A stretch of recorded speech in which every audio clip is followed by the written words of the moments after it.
She walked toward a man the entire city feared, and no one stopped her. Not because they didn't care, but because they were too terrified to try. Adrian Volkov stood at that altar like a king receiving tribute, not a groom awaiting a bride.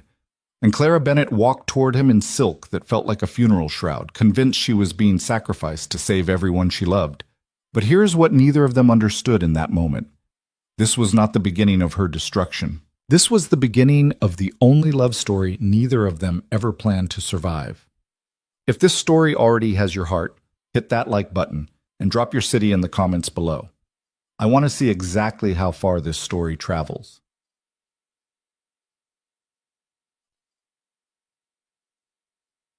The rain came without warning. One moment the sky above St. Catherine's Cathedral was the color of old pewter, heavy and still, the kind of stillness that precedes something irreversible. The next, it split open. Not gradually, not politely, but all at once, though the way terrible things tend to happen. Water hammered the stone steps of the cathedral, streamed down the iron lampposts lining the boulevard, and turned the street below into a river of black mirrors reflecting a city that had learned, long ago, not to ask too many questions about what happened inside certain buildings on certain nights. The guests who had arrived early enough scrambled beneath the cathedral's stone archways. The ones who hadn't were left to stand in the downpour, too afraid to leave, too uncomfortable to speak. Because this was not the kind of wedding you were invited to. This was the kind of wedding you were summoned to attend. And when Adrian Volkov summoned you, you came. You stood in the rain if that was what was required. You kept your mouth shut and your eyes forward, and you were grateful, deeply, quietly grateful, that it was someone else standing at that altar and not you. Inside, the cathedral was dry and cold, and lit by hundreds of ivory candles that threw long shadows across the stone floors. The pews were filled with men in expensive suits and women in gowns that cost more than most people's annual salaries. Politicians, business owners, lawyers who had made careers out of asking the right questions and forgetting the wrong answers. They sat with the particular posture of people performing composure, backs straight, expressions neutral, hands folded in laps that had gone slightly damp with perspiration. At the front of the aisle, between the altar and the first row of candles, Adrian Volkov waited. He was not a particularly tall man, though he seemed tall. There was something about the way he occupied space that made rooms feel smaller, ceilings feel lower, oxygen feel marginally scarcer. He wore a black suit so precisely fitted that it appeared to have been constructed around him rather than tailored for him. A white shirt with no tie, and silver cufflinks that caught the candlelight with a cold, almost surgical gleam. His hair was dark with threads of silver running through it, not the silver of aging, but the silver of something harder. Iron left in weather, perhaps, or steel that had been through heat and emerged changed. His face was all sharp angles and controlled stillness, the kind of face that gave nothing away because it had spent decades practicing the discipline of giving nothing away. He stood with his hands clasped at his waist, watching the cathedral doors with an expression that the assembled guests privately interpreted in very different ways. Some saw patience, some saw hunger, some saw the particular cold focus of a man who has already decided how a situation will end and is simply waiting for reality to catch up with his intention. None of them were entirely right. None of them were entirely wrong. The doors opened. Clara Bennett had been awake since 3 in the morning, not by choice, by the particular cruelty of a mind that knew what was coming and refused to allow the mercy of sleep. She had lain on her back in the narrow bed of the hotel room that someone, she didn't know who, she had stopped asking questions about logistics, had arranged for her the night before, and she had stared at the ceiling and listened to the city outside the window breathe and shift and carry on with complete indifference to the fact that her life was ending. Not ending in the literal sense. She was not going to die today. She had told herself this repeatedly, quietly, in the dark, like a mantra. You are not going to die today. People survive arranged marriages. People survive worse than this. You are going to walk into that building and you are going to do what needs to be done and you are going to survive. But survival, she had begun to understand, was not the same as living. And there was a version of yourself that could be lost in a single afternoon that no amount of physical survival could recover. The wedding dress had arrived at 6 in the morning, carried in by a woman Clara had never met, hung in a garment bag of thick black cloth that seemed wrong for the occasion. Wrong color, wrong weight, wrong energy, like something that belonged at a different kind of ceremony entirely. The woman had hung it on the back of the bathroom door without speaking, met Clara's eyes for precisely half a second, and then left. Clara had stood in front of it for a long time. The dress itself was objectively beautiful. She could acknowledge that from a distance, the way you could acknowledge that a painting was beautiful even when it depicted something terrible. It was ivory silk, floor length, with a structured bodice and a skirt that moved like water when she finally took it off the hanger, and sleeves of delicate lace that reached her wrists. It had probably cost more than she earned in 6 months at the hospital. It was the kind of dress that belonged in photographs, in memories, in the specific constellation of images a woman built around the idea of the best day of her life. Wearing it, Clara felt like she was drowning in slow motion. She sat now in the back of a black car, another car she hadn't arranged, driven by another man she'd never met, watching the city slide past the rain-blurred window, and she thought about her mother. Her mother, who had called her 2 nights ago, voice stretched thin with a guilt she was trying very hard to muffle beneath practicality. Clara, you have to understand the situation. You have to understand what's at stake. It's not just the debt. It's everything. It's your father's business. It's Daniel's future. It's... Clara, please don't make this harder than it already is. And Clara had said, I'm not making it harder, Mom. I'm making it possible. She had said it quietly. She had said it the way you say things when you have already made a decision and the decision is not reversible, and emotion is now simply a luxury you cannot afford. She had said it, and then she had ended the call, and she had sat alone in her apartment, in the kitchen, at the table where she used to do homework as a child when her family still lived together, and she had let herself have exactly 11 minutes of private terror before she put it away somewhere deep and locked it and went to pack a bag. That was 2 days ago. Now the car stopped in front of the cathedral, and the driver got out and opened her door without being asked, and Clara stepped out into the rain. It soaked her immediately. The silk darkened at her shoulders, her hair flattened against her neck, water ran cold fingers down the back of her neck and under the lace at her wrists. She stood on the wet stone steps of the cathedral and looked up at the carved faces above the archway. Angels or saints or something in between, worn smooth by decades of weather until their features had blurred into something more ambiguous. And she thought, this is the moment. This is where everything changes. Then she walked inside.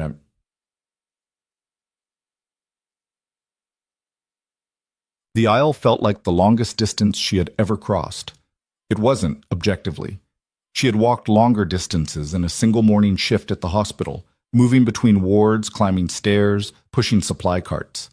She had run longer distances in the park on early Saturday mornings when the city was still quiet enough to pretend it was peaceful. This was perhaps 40 feet of stone floor between carved wooden pews, a distance a healthy adult could cross in under 30 seconds. It took Clara considerably longer than 30 seconds. This was partly because of the weight of the dress, which was heavier than it looked and gathered at the back in a short train that whispered against the stone with every step. It was partly because of the shoes, low-heeled by the standards of the occasion, but still unfamiliar, still demanding a particular kind of attention. It was partly because 200 pairs of eyes were tracking her movement with the intensity of people watching something they will need to describe in detail later, to people who weren't there, in quiet voices. And it was partly because at the end of the aisle, Adrian Volkov was watching her, and his expression had changed. It was subtle. She almost missed it. She might have missed it entirely if she hadn't been looking at his face with the hyper-vigilant attention of a woman trying to read every available signal from the man who was about to have legal authority over her life. But she caught it. A shift, barely visible, in the precise stillness of his features. Something in his jaw, something in the set of his eyes. A fractional softening that appeared and then disappeared so quickly she immediately began to doubt she had seen it at all. She kept walking. The priest was a pale man with careful hands who spoke in the measured tones of someone who had performed many ceremonies and understood that his role was to provide the necessary words and then get out of the way. He spoke of commitment. He spoke of partnership. He spoke of the binding nature of vows spoken in good faith. Clara stood and listened to him and felt the rain still in her hair and thought, good faith? What a particular phrase to use in this particular room. When it was time for her vows, she spoke them clearly. She had decided this, had decided it in the hotel room at 3 in the morning, staring at the ceiling. She would not whisper. She would not flinch. Whatever else this day took from her, it would not take her dignity. She spoke the words that were required of her in a voice that carried to the back of the cathedral, steady and unhurried, and she held Adrian Volkov's gaze while she said them, and she watched his expression with the careful attention of someone cataloging data. He watched her back. He spoke his own vows in a low, unhurried voice that was quieter than hers, but somehow more present. The voice of a man accustomed to speaking precisely what he meant, nothing more and nothing less. When he reached the part about cherishing, he paused for exactly one beat, as though the word required consideration, and then said it with a deliberateness that made several people in the front pew shift slightly in their seats. The rings were exchanged. Hers was platinum, simple, elegant, sized perfectly for her finger, in a way that felt like one more piece of information about how thoroughly this situation had been prepared for. His was plain and dark, some alloys she didn't recognize. When the priest announced that the groom could kiss the bride, Adrian Volkov looked at Clara for a long moment with an expression she could not decode, and then he reached out and took her hand, not her face, not her shoulders, her hand, and brought it briefly to his lips. A formal gesture. Precisely formal, almost archaic, the kind of gesture you might see in period films set in a different century. The assembled guests applauded with the unified relief of people who have been holding their breath and are glad to have a reason to exhale. Clara felt the warmth of his lips against her knuckles for the span of perhaps 2 seconds, and then he released her hand, and they turned together to face the cathedral, and the thing was done. The reception was held in a private room in a hotel 3 blocks from the cathedral. A room that Clara gathered had been closed to the general public for the evening at considerable expense, staffed by servers who moved with the particular efficiency of people who had been very specifically instructed in how to behave. Clara ate very little and drank 2 glasses of water and kept herself anchored near the room's periphery, watching the gathering with the clinical attention she had developed over years of working in emergency medicine, where reading a room quickly, reading the unspoken tensions, the physical cues, the conversations happening beneath conversations, was not a social skill but a survival one. What she saw was interesting. These were not primarily happy people. They were powerful people, certainly. You could see that in the way they stood, the way they moved through space with the unconscious confidence of individuals who had never had to ask permission for much. But happiness was a different animal entirely. And what she saw beneath the practiced expressions and the expensive clothing was something closer to sustained vigilance. These were people who had made their peace with living inside a certain kind of pressure, who had learned to function within it, to even thrive within it, but who never forgot. Not entirely. Not even at a wedding reception with open bars and chamber music, exactly what world they were living in. She noticed the way certain men tracked Adrian's position in the room without appearing to. She noticed the way conversations shifted subtly whenever he moved, not stopping, not pausing, but adjusting, like plants turning slightly toward or away from a light source depending on their particular nature. She noticed that no one touched him without being invited to, that even the men who appeared to be his closest associates maintained a particular physical distance that was not unfriendly but was absolutely not casual. And she noticed, when she allowed herself to look directly at him, rather than peripheral visioning him from across the room, that Adrian Volkov was not enjoying himself. He was performing, with considerable skill, the role of a man who was entirely at ease. He spoke when spoken to. He answered questions. He accepted congratulations with a nod that managed to be both gracious and dismissive simultaneously. He drank a single glass of something amber and did not refill it. He did the things that were required of him at his own wedding reception with the focused efficiency of someone completing a necessary task. But underneath the performance, there was something else, something she kept catching at the edges. A tension in his shoulders that he controlled but never quite eliminated. A flatness behind his eyes during the moments when he wasn't actively engaged in a conversation. A quality of absence in his expression when he believed no one was watching closely enough to notice. She was watching closely enough to notice. Once, across the room, he looked directly at her, just for a moment, the way your eyes move across a room and land somewhere without particular intention. But when they landed on her, they stayed, for perhaps 3 seconds, 4, before he looked away, and in those seconds she had the unsettling sensation of being seen with a thoroughness that was entirely different from being looked at. They left the reception at 10:30. The car took them north, out of the city center and into the neighborhoods where the buildings spread further apart, where the streets curved rather than running in grids, where the walls around properties were taller and the gates were more serious. Clara watched through the window and said nothing. Adrian sat across from her in the wide back seat and said nothing. The silence between them was enormous, and they both occupied it with the careful attention of people navigating a shared space in which neither was entirely certain of the rules. After perhaps 20 minutes, he spoke. "Are you all right?" She turned from the window.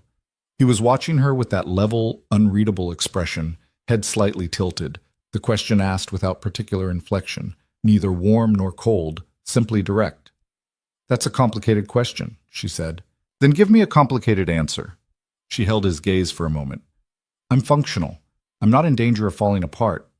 I understand what today was and what it means, and I have made my peace with it." She paused. "Is that the kind of complicated you were looking for?"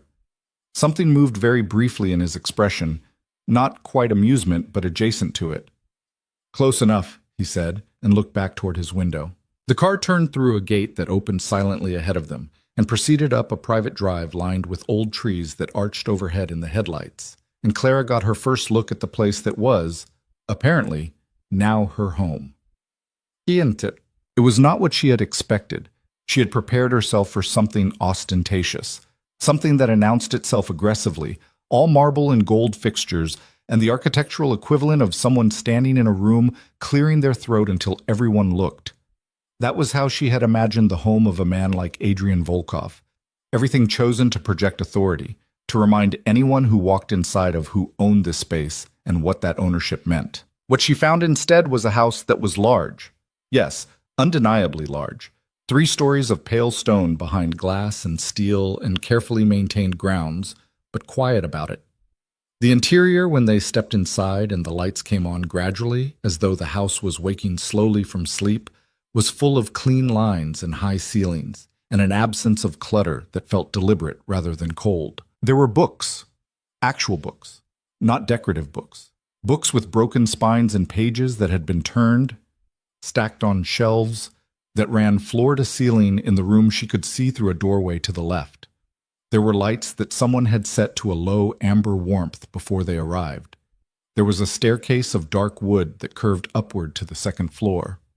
It looked, unsettlingly, like a place where someone actually lived. A woman appeared from the back of the house, perhaps 60, compact, with the efficient movement of someone who had kept large spaces running for a very long time. She introduced herself as Mrs. Hartley, the house manager, and she said this in a tone that communicated welcome without sycophancy, which Clara found immediately refreshing. "I'll show you to your rooms," Adrian said. "Rooms, plural." Clara noted that. She followed him up the staircase to the second floor and down a wide hallway lined with more books and one large painting, abstract, blue and gray and very still, like looking into deep water, to a door at the end. "This is yours," he said, and opened it. The room was large, with windows that looked out over the back of the property, where trees rose black against the rain-heavy sky. There was a bed dressed in white and gray, a desk, a reading chair, a bathroom. She could see through a half-open door with a clawfoot tub that surprised her. Someone had arranged fresh flowers on the nightstand, white and small, nothing showy, and set a glass of water beside them. "My room is there," Adrian said, gesturing toward the opposite end of the hallway. At the other end, Clara looked at him. "I want to be clear about something," he said. His voice was the same, controlled, precise, giving nothing away that he hadn't chosen to give, but there was something beneath it, something she couldn't quite name. "This marriage is real in the legal sense. In every other sense, it is whatever you decide to make it." He paused. "Your room, your space. I will not enter without being invited. I will not make demands of any kind that you haven't agreed to. You have freedom of movement within the property and with appropriate security arrangements outside of it." Another pause. "You are not a prisoner here, Clara." She had been braced for many things. She had been braced for possessiveness, for the assumption of entitlement that came with the exchange that had been made, for cruelty that dressed itself in the language of rationality. She had not been braced for this. "Why are you telling me this?" she asked. "Because you should know it," he said simply. Then he turned and walked back down the hallway toward his own room, and she stood in the doorway of hers and watched him go and felt the ground she had prepared to stand on shift in ways she hadn't anticipated. She couldn't sleep. This was not surprising. She lay in the white and gray bed in the room at the end of the hall in the house of a man she had married 7 hours ago, and she stared at the ceiling and listened to the rain against the windows and tried to locate the architecture of her new reality. She was trained in emergency medicine. She had been trained to stay functional under pressure, to process information quickly, to make decisions with incomplete data and be willing to revise them as more became available. She had sat across from grieving families in waiting rooms and told them things that broke their worlds apart. She had worked back-to-back shifts on nights when the hospital was understaffed and the cases were bad and the margins were thin and adrenaline was the only thing keeping her standing. She was, by most measures, not a woman who fell apart easily. But this was a different kind of pressure. This was not a situation she could diagnose and treat and discharge. This was a situation she was living inside, with no known discharge criteria and no protocol for what came next. She thought about what he had said. "You are not a prisoner here." She thought about his expression when she walked down the aisle, the fractional shift she had caught and then doubted. She thought, who is this man? Not the version that his reputation described, the one she had been briefed on in terse, careful language by the intermediary who had arranged the terms of the marriage, the one that lived in the whispered conversations of the people at the reception, the one that existed in the city's particular mythology of itself. Not the boogeyman, not the monster, but the actual person who had been standing in that cathedral in the rain waiting for her, who had brought her hand to his lips and not her face, who had given her a room at the opposite end of his house and told her it was hers. She didn't have an answer. She wasn't sure she had enough data yet. She got out of bed at 2 in the morning and walked barefoot out of her room and down the hallway, quietly, though the floors barely creaked, and down the stairs and into the kitchen, because she needed water and possibly something to eat, and because she was restless in a way that stillness couldn't accommodate. The kitchen was large and clean and better equipped than anything she'd had in her apartment, with a long stone counter and windows over the sink that looked out into the dark garden. She filled a glass from the tap and stood at the counter and drank it slowly, and she was halfway through a second glass when she heard a sound from the room adjacent to the kitchen, a room she hadn't yet explored, one of the many doors she had filed away for later, and she went still. The sound came again, low, controlled but effortful. A sharp exhale through the nose, the kind you make when you are trying not to make a sound that costs you something. She set down her glass. She went to the door and pushed it open. It was a study of some kind. Shelves, a large desk, a leather chair. Adrian Volkov was in the leather chair, his jacket gone, his shirt open at the collar, and his left hand pressed against his right side in the way that a person presses their hand against something that hurts when they stop paying close enough attention to it. He looked up when she entered. His expression went through several things in rapid succession. Surprise, which resolved into blankness, which then resolved into something more complicated that she didn't have time to classify because she was already moving across the room. "Move your hand," she said. "Clara, I'm a nurse practitioner. Move your hand." He held her gaze for a moment, and then he moved his hand. The wound was on his right side, beneath his ribs, partially obscured by the shirt he hadn't taken off. She pushed the fabric aside and looked at it with the clinical attention she kept in a separate part of herself for exactly these situations, the part that processed what it saw without the emotional overlay. And what she saw was a wound that had been treated. Someone had cleaned it and closed it with several sutures. But that was bleeding again, one of the sutures having pulled, probably during movement that it shouldn't have been subjected to. "When did this happen?" she said. 3 days ago." "Who sutured it?" "My doctor." "Your doctor did an adequate job. You have been moving in ways you were told not to."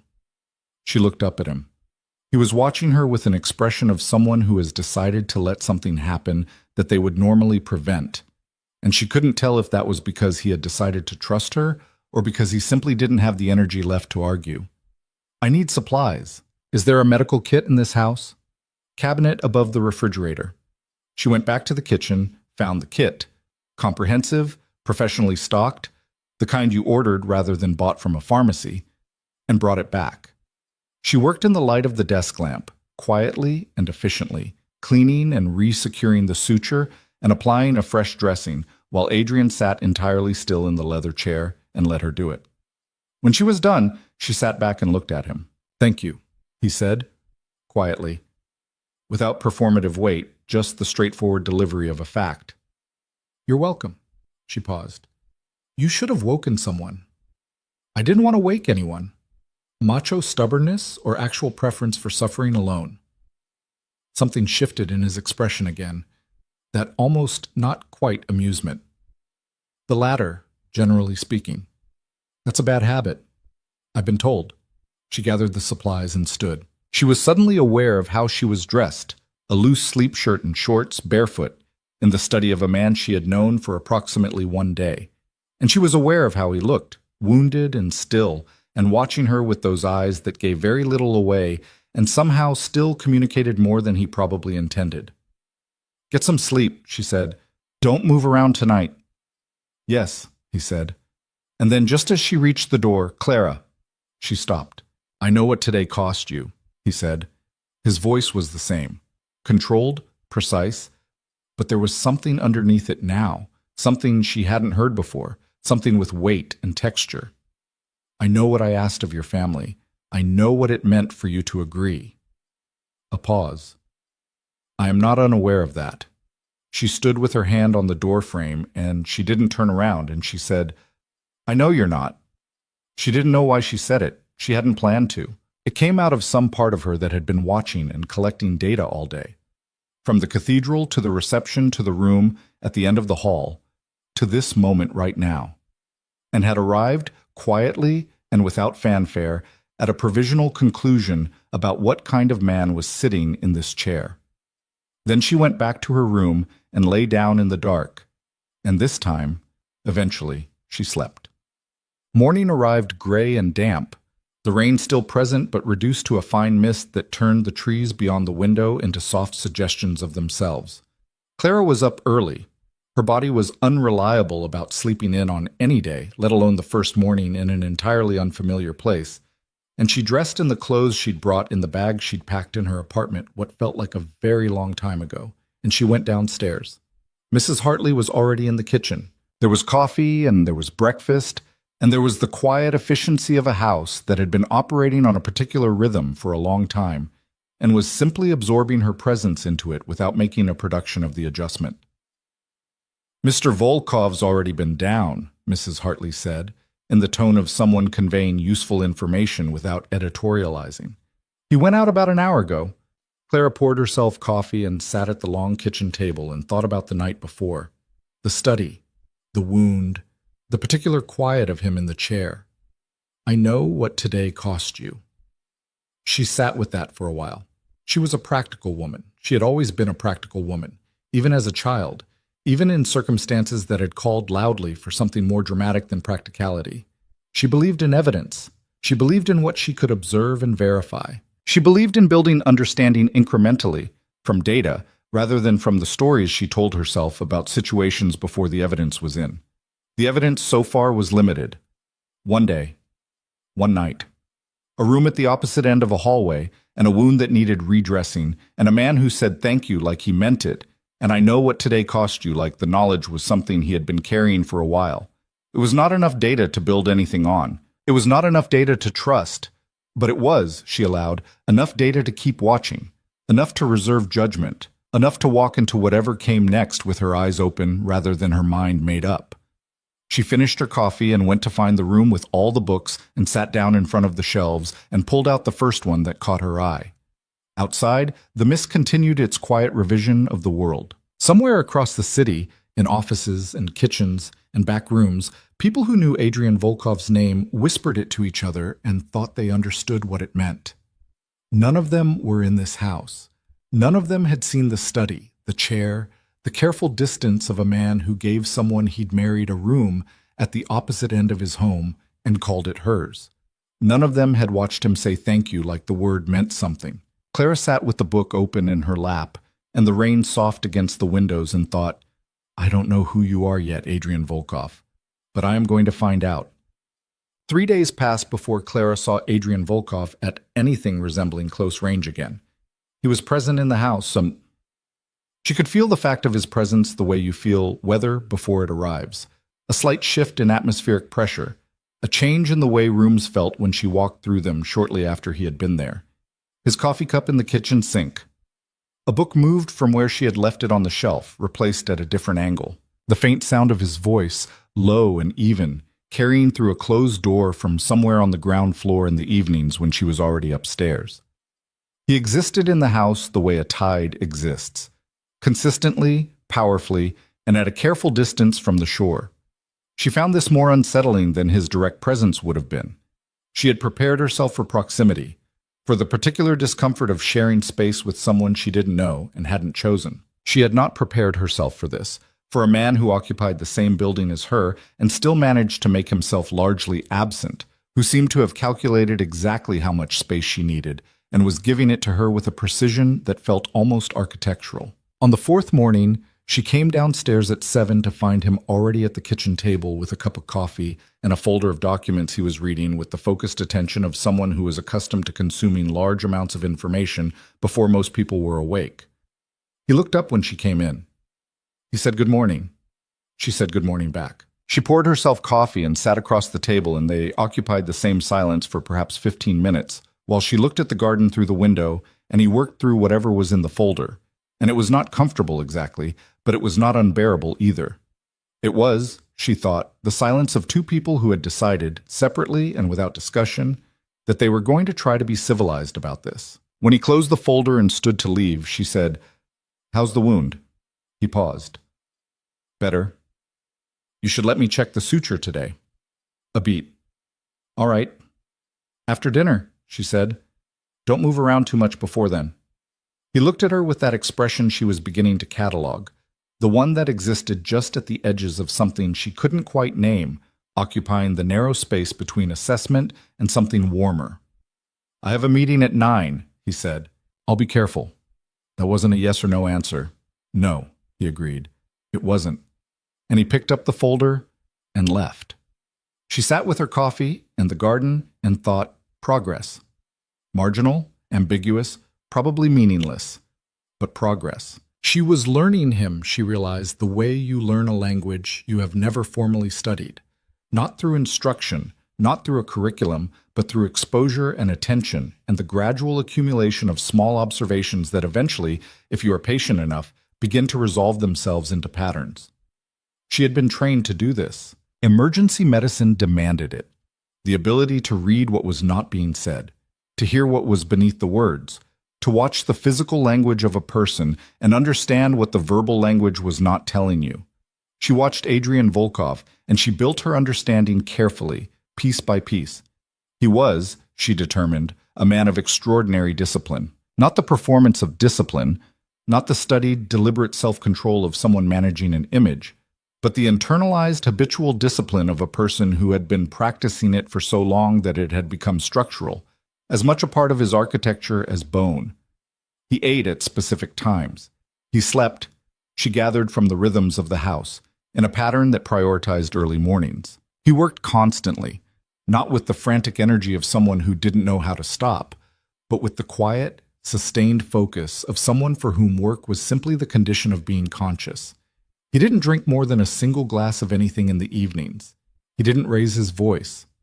In the entire first week, she never once heard him raise his voice. She had expected him, she realized, to perform his power, to wear it visibly, to use it as atmosphere, to let it function as the constant background music of their shared space. What she found instead was a man who kept his power so entirely contained that the only evidence of it, most of the time, was the behavior of everyone around him. The careful way Mrs. Hartley gave him his morning schedule, the tone of the phone calls she could hear fragments of through closed doors, the particular quality of attention she observed from the two men who were always, at a discreet distance, somewhere on the property. She had been given freedom of movement within the house and grounds, as he had promised. She had also been told, quietly, by a man named Reeves, steady-eyed, plainly dressed, who seemed to occupy a role somewhere between assistant and security, That when she wished to go outside the property, she only needed to let him know and arrangements would be made. She had tested this on the 5th day, asking to go to a pharmacy 3 miles away. Reeves had driven her himself, waited outside without following her in, and driven her back. No commentary. No reporting to anyone as far as she could tell. Just a quiet extension of exactly the freedom she had been promised. She was trying not to be disarmed by this.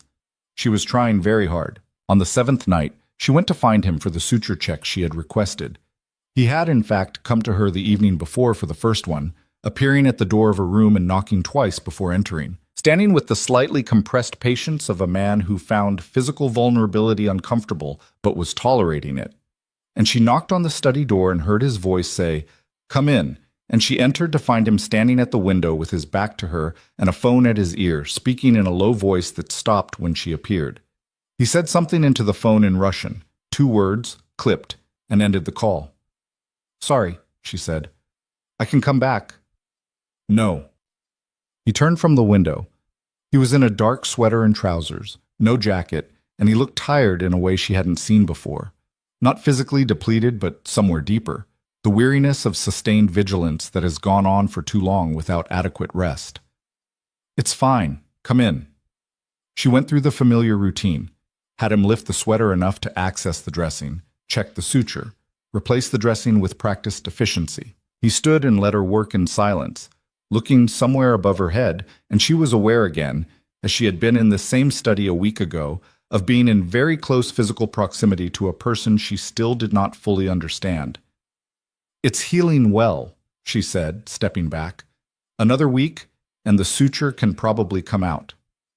"Thank you." "Can I ask what happened?" He lowered the sweater. He looked at her for a moment in that assessing way. "Business complication."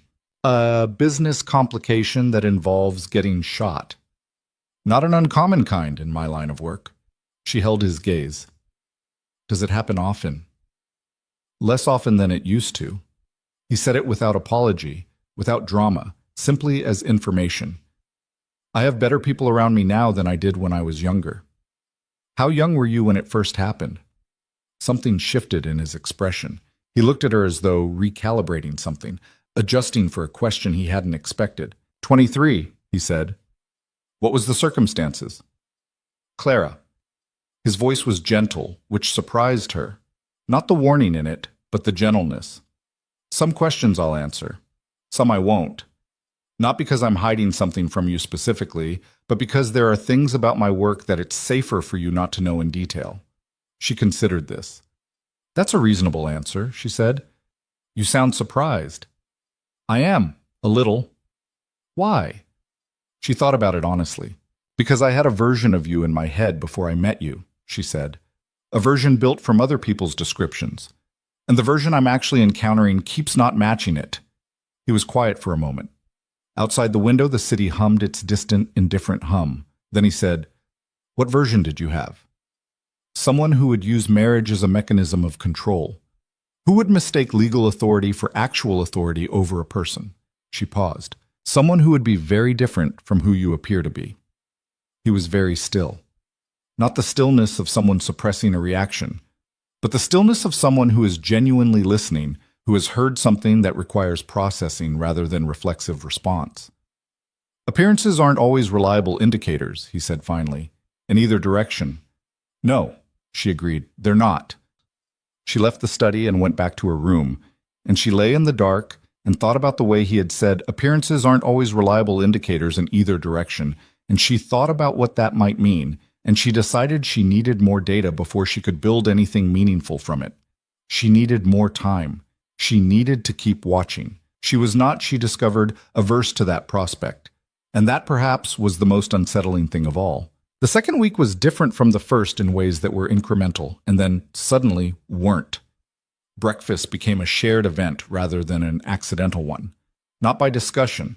They never actually discussed it, which was somehow more comfortable than if they had, because it removed the slight awkwardness of a formal negotiation about something as simple as morning coffee. He was there, she came down, they occupied the kitchen in the way they had on that 4th morning, with a silence that had evolved from the edged quiet of 2 strangers to something that had slightly more give in it, slightly more room to breathe. He asked her questions sometimes. Careful ones, the kind that gave her space to answer as much or as little as she chose. She had been a nurse practitioner for 4 years, he knew that. The same intermediary who had arranged the terms of the marriage had presumably provided him with at least a basic biography. But he asked about the work itself, the texture of it, what it required and what it gave back, in a way that made her understand he was interested in the answer, rather than performing interest to fill silence. She told him about the emergency department, about the particular intensity of that specific kind of medical work, where the cases came in random and urgent and you had to be able to pivot completely, sometimes mid-thought, from one crisis to another. About the patients she remembered most clearly, not always the dramatic ones, sometimes the quiet ones, the ones who came in frightened and alone and needed someone to simply be steady for them before anything else. He listened to all of it without interrupting. "You like the work?" he said one morning. Not a question. "I love it," she said. "I was very good at it." He caught the past tense. She saw him catch it. "You'll go back," he said. "When things are settled, if that's what you want." She looked at him carefully. "Is that something you're offering or something you're assuming?" "Both," he said. She looked back at her coffee. "You keep doing that," she said. "Doing what?" "Saying things that make it harder to maintain a straightforward, uncomplicated position about this situation." He was quiet for a moment. Then, "Is a straightforward, uncomplicated position what you're trying to maintain?" "I was trying to." "And now?" She looked up at him. He was watching her with that expression, the one she still hadn't fully mapped, the one that lived at the intersection of careful restraint and something that wasn't carefully restrained at all. "Now, I'm not sure it's possible," she said honestly. "You're not who I thought you'd be. I'm trying to figure out who you actually are." He didn't say anything to that. He just held her gaze for a long moment, and then he nodded once, slowly, like someone receiving information they needed to sit with, and he picked up his coffee and looked at the garden, and she did the same, and the silence between them settled into something that felt, for the first time, like it had warmth in it. She thought, well, there it is. She was in trouble, of a very specific and entirely unexpected kind. It was on a Thursday evening in the 3rd week that the shape of things shifted considerably. She had spent the afternoon in the library.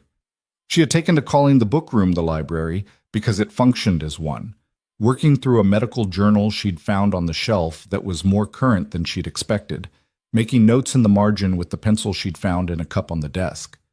She was comfortable there. The room was quiet, and the light was good, and the chair was the right kind of deep, and there was something grounding about doing something familiar, reading, taking notes, thinking in the language of the work she had been trained for, in the midst of circumstances that were anything but. She heard voices in the hallway, not unusual. There were often people moving through the house during the day, quiet and purposeful, the infrastructure of whatever Adrian ran existing mostly at a remove she didn't try to approach. But these voices were sharper than usual, not raised, but carrying an edge that cut through the closed library door, and she heard Adrian's voice among them, saying something in a low, clipped tone that she had not heard him use before, and then another voice, male, younger, higher pitched, with something she recognized even muffled through a door as controlled panic. She set down the journal. She didn't open the door. That was not her situation to enter, but she sat very still, and she listened, and she couldn't make out the words, only the shapes of them, the back and forth of a conversation that was dense with consequence, the kind of conversation where what was not being said occupied as much space as what was. Then the voices moved away, down the hall toward the back of the house, and she let out a breath she hadn't realized she'd been holding. 40 minutes later, Adrian came into the library. He didn't announce himself. He knocked once, which she had come to understand was his version of a considerable courtesy, and then he opened the door and stood in the frame. He was in his jacket, and his expression was fully composed, every available surface of his face presenting its accustomed blankness. But she had been watching him long enough now to see beneath the surface, and what she saw beneath it was a tightly contained version of the weight she had seen in his study on that first night. "I need to be out of the house for the next few days," he said. "I wanted to tell you directly. Is everything all right?" He held her gaze. "There are situations in my work that require personal attention periodically. This is one of them." A pause. "You'll be fine here. Reeves will be here if you need anything. Adrian." She said his name without thinking, and it stopped him, and she was mildly startled herself by how naturally it came out, how it had traveled from the formal distance of Mr. Volkov, which she had used in her head, though never aloud, to simply Adrian without her noticing the journey. "I'm not asking because I'm worried about myself. I'm asking because you look like a man who is about to walk into something genuinely dangerous." He looked at her for a long moment. "I'll be fine," he said. It was not the hollow reassurance of someone saying the expected thing. It was quieter than that, and more considered, and somehow that made it harder to dismiss. "I have been in dangerous situations before, and I have always come back. That record holds."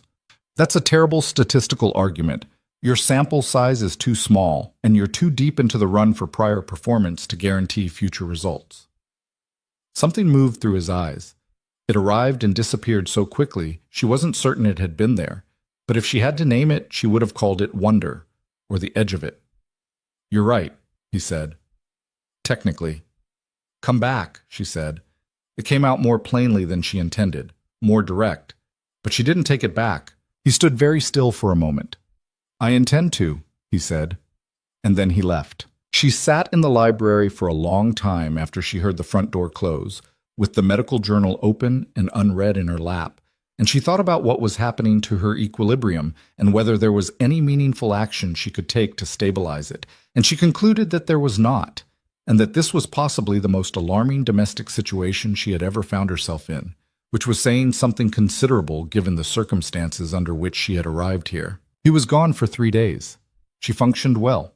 She had always functioned well in the absence of things she was accustomed to.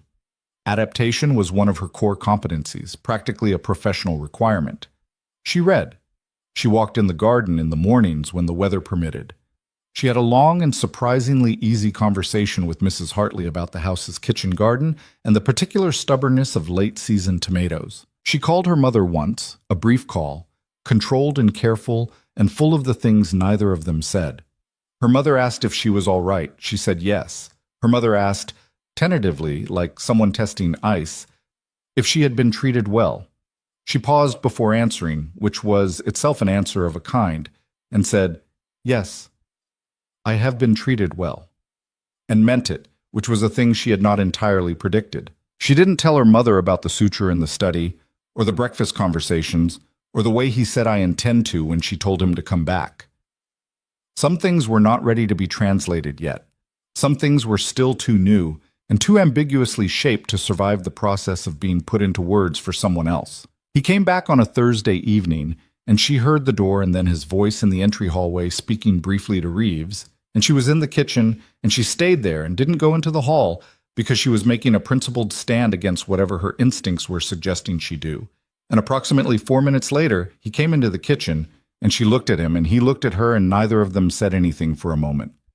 "You're back," she said finally. "I said I would be." "You did." She looked at him more carefully. He was tired, visibly this time, the deep tiredness he usually kept concealed sitting closer to the surface than usual. "Sit down." "Clara, sit down," she said. "I'm making tea. If you argue with me about it, I'll pour it in the sink, and you can stand there feeling foolish." He sat down. She made tea with the particular focused attention of someone choosing to do a small thing very well, because it was the small things, she had always believed, that held the structure of larger ones together. She set a cup in front of him and sat across the table and watched him wrap both hands around it. "Was it as bad as it looked like it was going to be?" she asked. He considered the question with more seriousness than she might have expected. "It was manageable," he said. "There were components of it I would have preferred to avoid. The outcome was acceptable." "Are you hurt?" "No." She looked at him. "I'm not hurt," he said, and the way he said it carried enough specificity to be credible. "Tired. There's a difference." "I know the difference," she said. "I know what hurt looks like." "Yes," he said. "You do." He looked at her across the table, in the warm light of the kitchen, with the tea steaming between his hands, and something in his expression was different than it had been before he left. Softer, not in a way that made him seem less formidable, but in a way that made him seem more present, more there, as though some piece of armor had been deliberately set aside. "I thought about what you said," he said. "I said several things. You said come back." He held her gaze. "It was in my mind, more than once." The kitchen was very quiet. Outside, the city maintained its ordinary hum, traffic, the distant percussion of the world going about its business. In the kitchen, Clara Bennett sat across the table from the man she had married against her choice, and looked at him saying it was in my mind more than once, and felt the architecture of what she had been constructing. The careful distance, the provisional conclusions, the principled separation between observation and feeling, flex significantly. "Good," she said. Her voice was steady. "It was supposed to be." He held her gaze for a moment longer, and then he looked down at his tea, and she looked at hers, and they sat together in the kitchen while the evening settled around the house. And it was not uncomplicated, and it was not simple, and she could not have said with any confidence what it was exactly, only that it was real in a way that very few things in the last several weeks had managed to be. She had arrived here in a wedding dress that felt like chains and a heart made of deliberate practicality, and something was happening that her practicality had not prepared adequate models for. Something was cracking open, not breaking, not failing, but opening, the way cold things open in early warmth, slowly, with resistance, and then all at once with a feeling that is indistinguishable from relief. She picked up her tea. He picked up his. The house was quiet around them, and the night came in gently from the windows, and for the first time since she had walked through that door in a soaked wedding dress that weighed more than she did, Clara Bennett felt something she had not expected to feel here, in this house, with this man. She felt, without quite meaning to, at home, which was, of course, when things got considerably more complicated. It was Reeves who found her in the library 2 days later, appearing in the doorway with his characteristic quiet knock, and said that there were visitors at the gate who had given her name, not Adrian's, specifically hers, and asked to see her. 2 men she didn't recognize. No appointment. No advance notice. Reeves's expression was composed, but she had been watching this household long enough to read the slight tension beneath the surface of it, the professional alertness that was something other than his baseline. "Did they say who they were?" she asked. "They said they were old friends of your family," Reeves said. "However, I have not been able to verify that, and their vehicle's registration came back to a company I don't recognize." Clara set down her journal. She looked at Reeves and thought about what that meant. Not in the abstract, not as a generic security concern, but specifically in the context of this house, this marriage, this particular web of entanglements that she had walked into with her eyes only partially open. "Does Adrian know?" she asked. "He's being notified now," Reeves said. "But I wanted to inform you directly, given that they asked for you by name." She stood up. "Don't let them in," she said. "I wasn't going to," Reeves said. Adrian appeared at the library door 4 minutes later. She had timed it without meaning to, some internal clock that had started running the moment Reeves had appeared.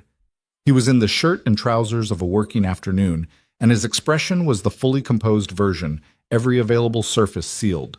He looked at her first, which she noticed, not at Reeves, at her, as though the first thing he needed to assess was whether she was all right. "I'm fine," she said, before he could ask. "I know you are." He looked at Reeves. Description. Reeves gave it. 2 men, late 30s to mid-40s, one with a scar along the jaw. Adrian's expression didn't change, but she felt the room change, the way temperature changes before a storm. Not dramatic, not sudden, but absolutely perceptible to anyone paying attention. "Do you know who they are?" she asked. He looked at her. A pause that was precisely long enough to be a decision. "Yes," he said. "And they are not friends of your family. They are people who want something they believe they can reach through you." "Through me," she repeated. "Why through me?" "Because they think you're a point of leverage." His voice was even, steady. A doctor voice, she thought. The voice of someone delivering a diagnosis with the specific kind of composure that is designed to keep the room functional. "They believe that threatening what I care about is an effective strategy." The room was very quiet. "What you care about," she said carefully. He held her gaze. "Yes," he said. She stood in the library, in the afternoon light, with the medical journal still open on the chair behind her, and she looked at Adrian Volkov, and she understood that something had been named, not for her benefit, not performatively, but simply because the situation required the truth of it to be spoken aloud, and he had chosen not to hedge it. He cared about her. He had made that clear to people who existed in his world with enough clarity that they had identified her as a means to reach him. He was now telling her this, directly, because she had the right to know it. "What happens now?" she said. "Now," he said, "I deal with it." "And me?" "You stay close to the house for the next few days. I'm sorry to ask that of you." "Don't be sorry," she said. "Just be careful." He looked at her for one long moment, the same moment, she thought, as the one they'd had over tea 2 evenings ago, the one that kept recurring between them like a phrase in music that the piece needed to return to, a motif that was becoming the shape of something larger. Then he nodded, and he was already moving, and the house shifted around him into its other register, the one she had glimpsed in fragments, the one that was organized and purposeful and very serious. And Clara stood in the library and felt the shape of things clarify around her like an image coming into focus. She had married this man as a sacrifice. She had walked into this house prepared to survive it. She had expected control, possession, the particular cruelty of power exercised simply because it could be. What she had found instead was a man who gave her a room at the end of a hallway and called it hers, who sat across from her at breakfast and asked questions because he wanted the answers, who said "I intend to" when she told him to come back, who came into a library in an ordinary afternoon to tell her the truth about who those men were, because she had the right to know. And now she was standing in that same library, understanding that the world beyond this house had already decided she mattered to him, which meant the world beyond this house already saw her as something worth using. She picked up the medical journal. She sat back down in the chair. She read, or tried to, because doing something familiar and grounding was what she did when the ground was uncertain. Outside, she heard the front gate close. Inside, the house was very quiet, and she was alone with the growing and inconvenient understanding that she was not, and had not been for some time, as indifferent to Adrian Volkov as the woman who had walked down that rain-soaked aisle had planned to be. The men at the gate did not come back that day, or the next, but their absence was not the same as their disappearance, and Clara understood the difference. She had worked long enough in emergency medicine to know that the absence of visible symptoms was not the same as the absence of a condition, that sometimes the most dangerous things were the ones that had gone quiet, that had learned to wait. She stayed close to the house as Adrian had asked. She did not experience this as confinement, which surprised her slightly. She had expected to feel it that way, the old instinct toward autonomy pushing back against any external limit, the particular restlessness of a person who had built her independence carefully over years as a matter of survival. But the house was large and the grounds were generous, and there was, she had discovered, a small greenhouse at the back of the property that Mrs. Hartley had given her a key to without being asked on the second day of the self-imposed stay, simply placing the key on the kitchen table beside her morning coffee, with a nod that communicated everything and required nothing. Clara spent her afternoons in the greenhouse. It was warm in there, even in the cooling weeks of early autumn, and smelled of green things and damp earth and the particular clean smell of growing that she had not encountered in any significant quantity since her grandmother's yard when she was a child. She didn't know very much about plants, but she was good at learning things. And there were books. Of course, there were books. This entire property seemed to run on a quiet abundance of books. And she began to learn the language of the greenhouse's existing inhabitants, the way she had been learning everything else about this place. Carefully, incrementally, with attention. It was in the greenhouse, on the third afternoon of the quiet confinement, that Adrian found her. She heard the door and looked up from the small terracotta pot she was repotting. Mrs. Hartley had suggested this particular project, and she had undertaken it with the focused commitment she brought to everything she decided to do. And he was standing in the doorway in a jacket and open collar, looking at her with an expression she had begun to associate with the moments when he came to find her specifically, rather than encountering her in the general course of the house's routine. There was something more deliberate about it, more considered. "Mrs. Hartley said you were out here," he said. "She's been lending me the greenhouse," Clara said. "I hope that's all right." "It's completely all right." He stepped inside, glancing at the rows of plants with mild interest. I don't come out here enough. It's mostly her project. She's very good at it. Clara set down the pot and looked at him. What's happened? He looked at her with something that might have been mild surprise. At the directness of it, perhaps, or at the accuracy of her read that something had happened when she had no visible evidence to work from. But she had been watching him long enough now to know the difference between the version of him that came to find her to make conversation and the version that came to find her because he needed to say something that mattered. The two men from the gate, he said. I've identified their organization. It's a group called the Markov Network. They've been operating in the eastern districts for about 3 years, building towards something that would require them to move against my operations. And they chose me as a pressure point. Yes. He said it without softening it, which she had come to understand was one of his consistent qualities. He did not soften things she was capable of receiving directly. I need you to understand the full scope of the situation, not the sanitized version, the actual one. Tell me the actual one, she said. He was quiet for a moment, the way he was quiet before saying something he had been deciding whether to say. Then he crossed the greenhouse and sat on the wooden bench that ran along the back wall, and the posture of it, sitting rather than standing, the particular physical signal of someone choosing to be less defended, told her something about what was coming before the words did. There is a reason the Markov Network identified you specifically, he said. Not just as my wife, as someone I would find difficult to use as a calculation. What does that mean? He looked at her steadily. In my world, the way you protect something is to demonstrate that the cost of threatening it exceeds the potential benefit. That is a rational calculation, that cold, functional, and effective. It means that whatever you care about, you cannot allow others to see that you care about it too clearly, or you hand them a weapon. I know that logic, she said quietly. The Markov Network knows it too, and they have assessed, correctly, that my usual ability to make that calculation dispassionately does not apply to you. He paused. They are not wrong about that. The greenhouse was very quiet. Outside, the garden made its small seasonal sounds. Wind in the remaining leaves, the distant song of something in the trees at the property's edge. Inside, the air was warm and green and close, and Clara sat with her hands in her lap and her heart doing something complicated and looked at Adrian Volkov telling her, with the careful precision of a man who dealt in information and understood its weight, that she was not a calculation to him. How long has that been true? She asked. He held her gaze. Longer than you know, he said. She let that sit for a moment. Adrian?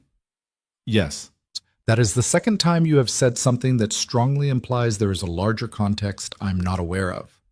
The first time I let it pass because I didn't have enough ground to stand on to ask the question properly. She kept her voice even, kept the clinical part of herself engaged, because the clinical part was what kept her functional when the ground shifted. I'm asking it properly now. He was quiet for a long moment. Not the silence of evasion. She had learned to read his silences well enough for that. This was the silence of a person arriving at a threshold and deciding, with full awareness of what the decision meant, to cross it.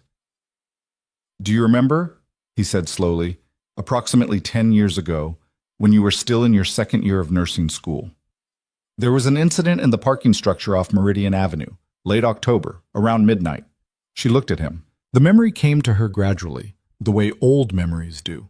Not in a rush, but in layers, assembling itself from fragments she hadn't consciously held in years, but that had clearly been stored somewhere accessible. The parking structure. Late October. She had been walking to her car after a long study night, the kind that stretched past 11 and left your eyes grainy and your thinking slightly blurred. A man on the ground near the stairwell. She had almost walked past him because the light was bad and her mind was still running through pharmacology notes. And then something in the way he was lying had resolved into wrongness, and she had stopped. There was a man, she said slowly. He'd been hurt. I wasn't sure if it was an accident or... It wasn't an accident, Adrian said. She looked at him. Something in his expression had shifted, not away from control but through it, to something that was underneath the control and had been there the whole time and was now simply not being hidden. Something that was old and quiet and had been carried for a very long time. That was you, she said. It was not a question. She said it the way you say something when the evidence assembles itself into a shape that can only be one thing, when the conclusion arrives not as a surprise, but as the completion of a pattern you have been accumulating data for without knowing it. That was me, he said. The greenhouse held its warm green silence. She thought about that night. She had been 23, barely. Her birthday was in September, and this was October. She had found a man in a parking structure with 2 wounds, one to his side and one to his shoulder, conscious but losing ground fast. And she had done what she had been trained to do. Assessed the situation, applied pressure, called for help, stayed with him, talked to him in the even, calm voice she had practiced in her training, because the voice of the person beside you mattered, because the sound of another person staying present kept something vital engaged. She had held her jacket against his side and talked to him about nothing in particular, about the pharmacology notes she'd been reviewing, about the coffee she'd been planning to get on the way home, about a film she'd seen the week before, until the ambulance came. She had not seen his face clearly. The light was bad and she had been focused on the wounds. She had answered the paramedics' questions, and then she had gone home, and she had not thought about it, not consciously, not often. It had become one of those nights that belonged to the accumulating archive of her training, evidence of the person she was becoming, a data point rather than a story. But he had seen her face, and he had remembered it, and he had carried it for 10 years. "You were drifting," she said quietly. "I remember. I talked to keep you present." I remember everything you said," he said. She let out a breath. "That was not the first time I had been in a dangerous situation," Adrian said, his voice steady but quieter now, stripped of its usual professional surface down to something more fundamental underneath. "But it was the first time someone stayed. Not because they were paid to. Not because there was a calculation involved, because it was the right thing to do and you did it." A pause. "You were 23 years old and you sat on a concrete floor in a parking structure and held your jacket against a stranger's wounds and told him about a film you'd seen. You didn't know who he was. You didn't know what he was. You just stayed." Clara looked at her hands in her lap. "I didn't leave because leaving wasn't something I could do," she said. "Not in that situation." "I know. That's the point." He looked at her with that expression, the fully unguarded version she had only glimpsed in fragments before, briefly, and always from the edges.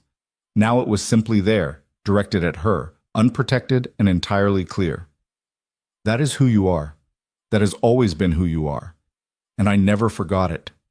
She was quiet for a long moment. "The debts," she said. "My father's business. The threats that appeared and then disappeared." She was thinking aloud, assembling it the way she assembled a differential diagnosis, and she could feel the shape of it forming. "Those weren't coincidences." "No," he said simply. "You were involved." "Yes." "For how long?" He held her gaze without flinching. 7 years. 7 years. She sat with the magnitude of that number.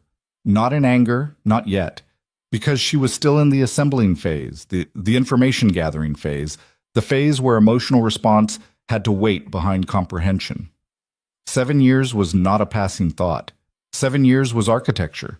7 years was a sustained, deliberate structure built around her life with her having no knowledge of it. "Tell me," she said. "Everything." He did. He told her about the first time he had tracked down her name. Through the hospital that had treated him that night, through records he had no legitimate access to and had obtained anyway, because he was even then a man with the infrastructure to obtain things he needed.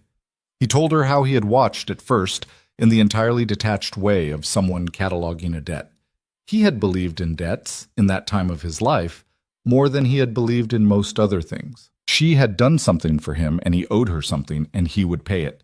But payment, as it turned out, was not a simple transaction, when the person you owed was a 23-year-old nursing student who went to class 6 days a week and studied in the library, until they threw her out and worked a weekend shift at a coffee shop and sent money home to her parents despite having very little to spare. He had made the first intervention when a loan her father had taken from a company with genuinely dangerous intentions had come due in a way that was going to be very bad for her family.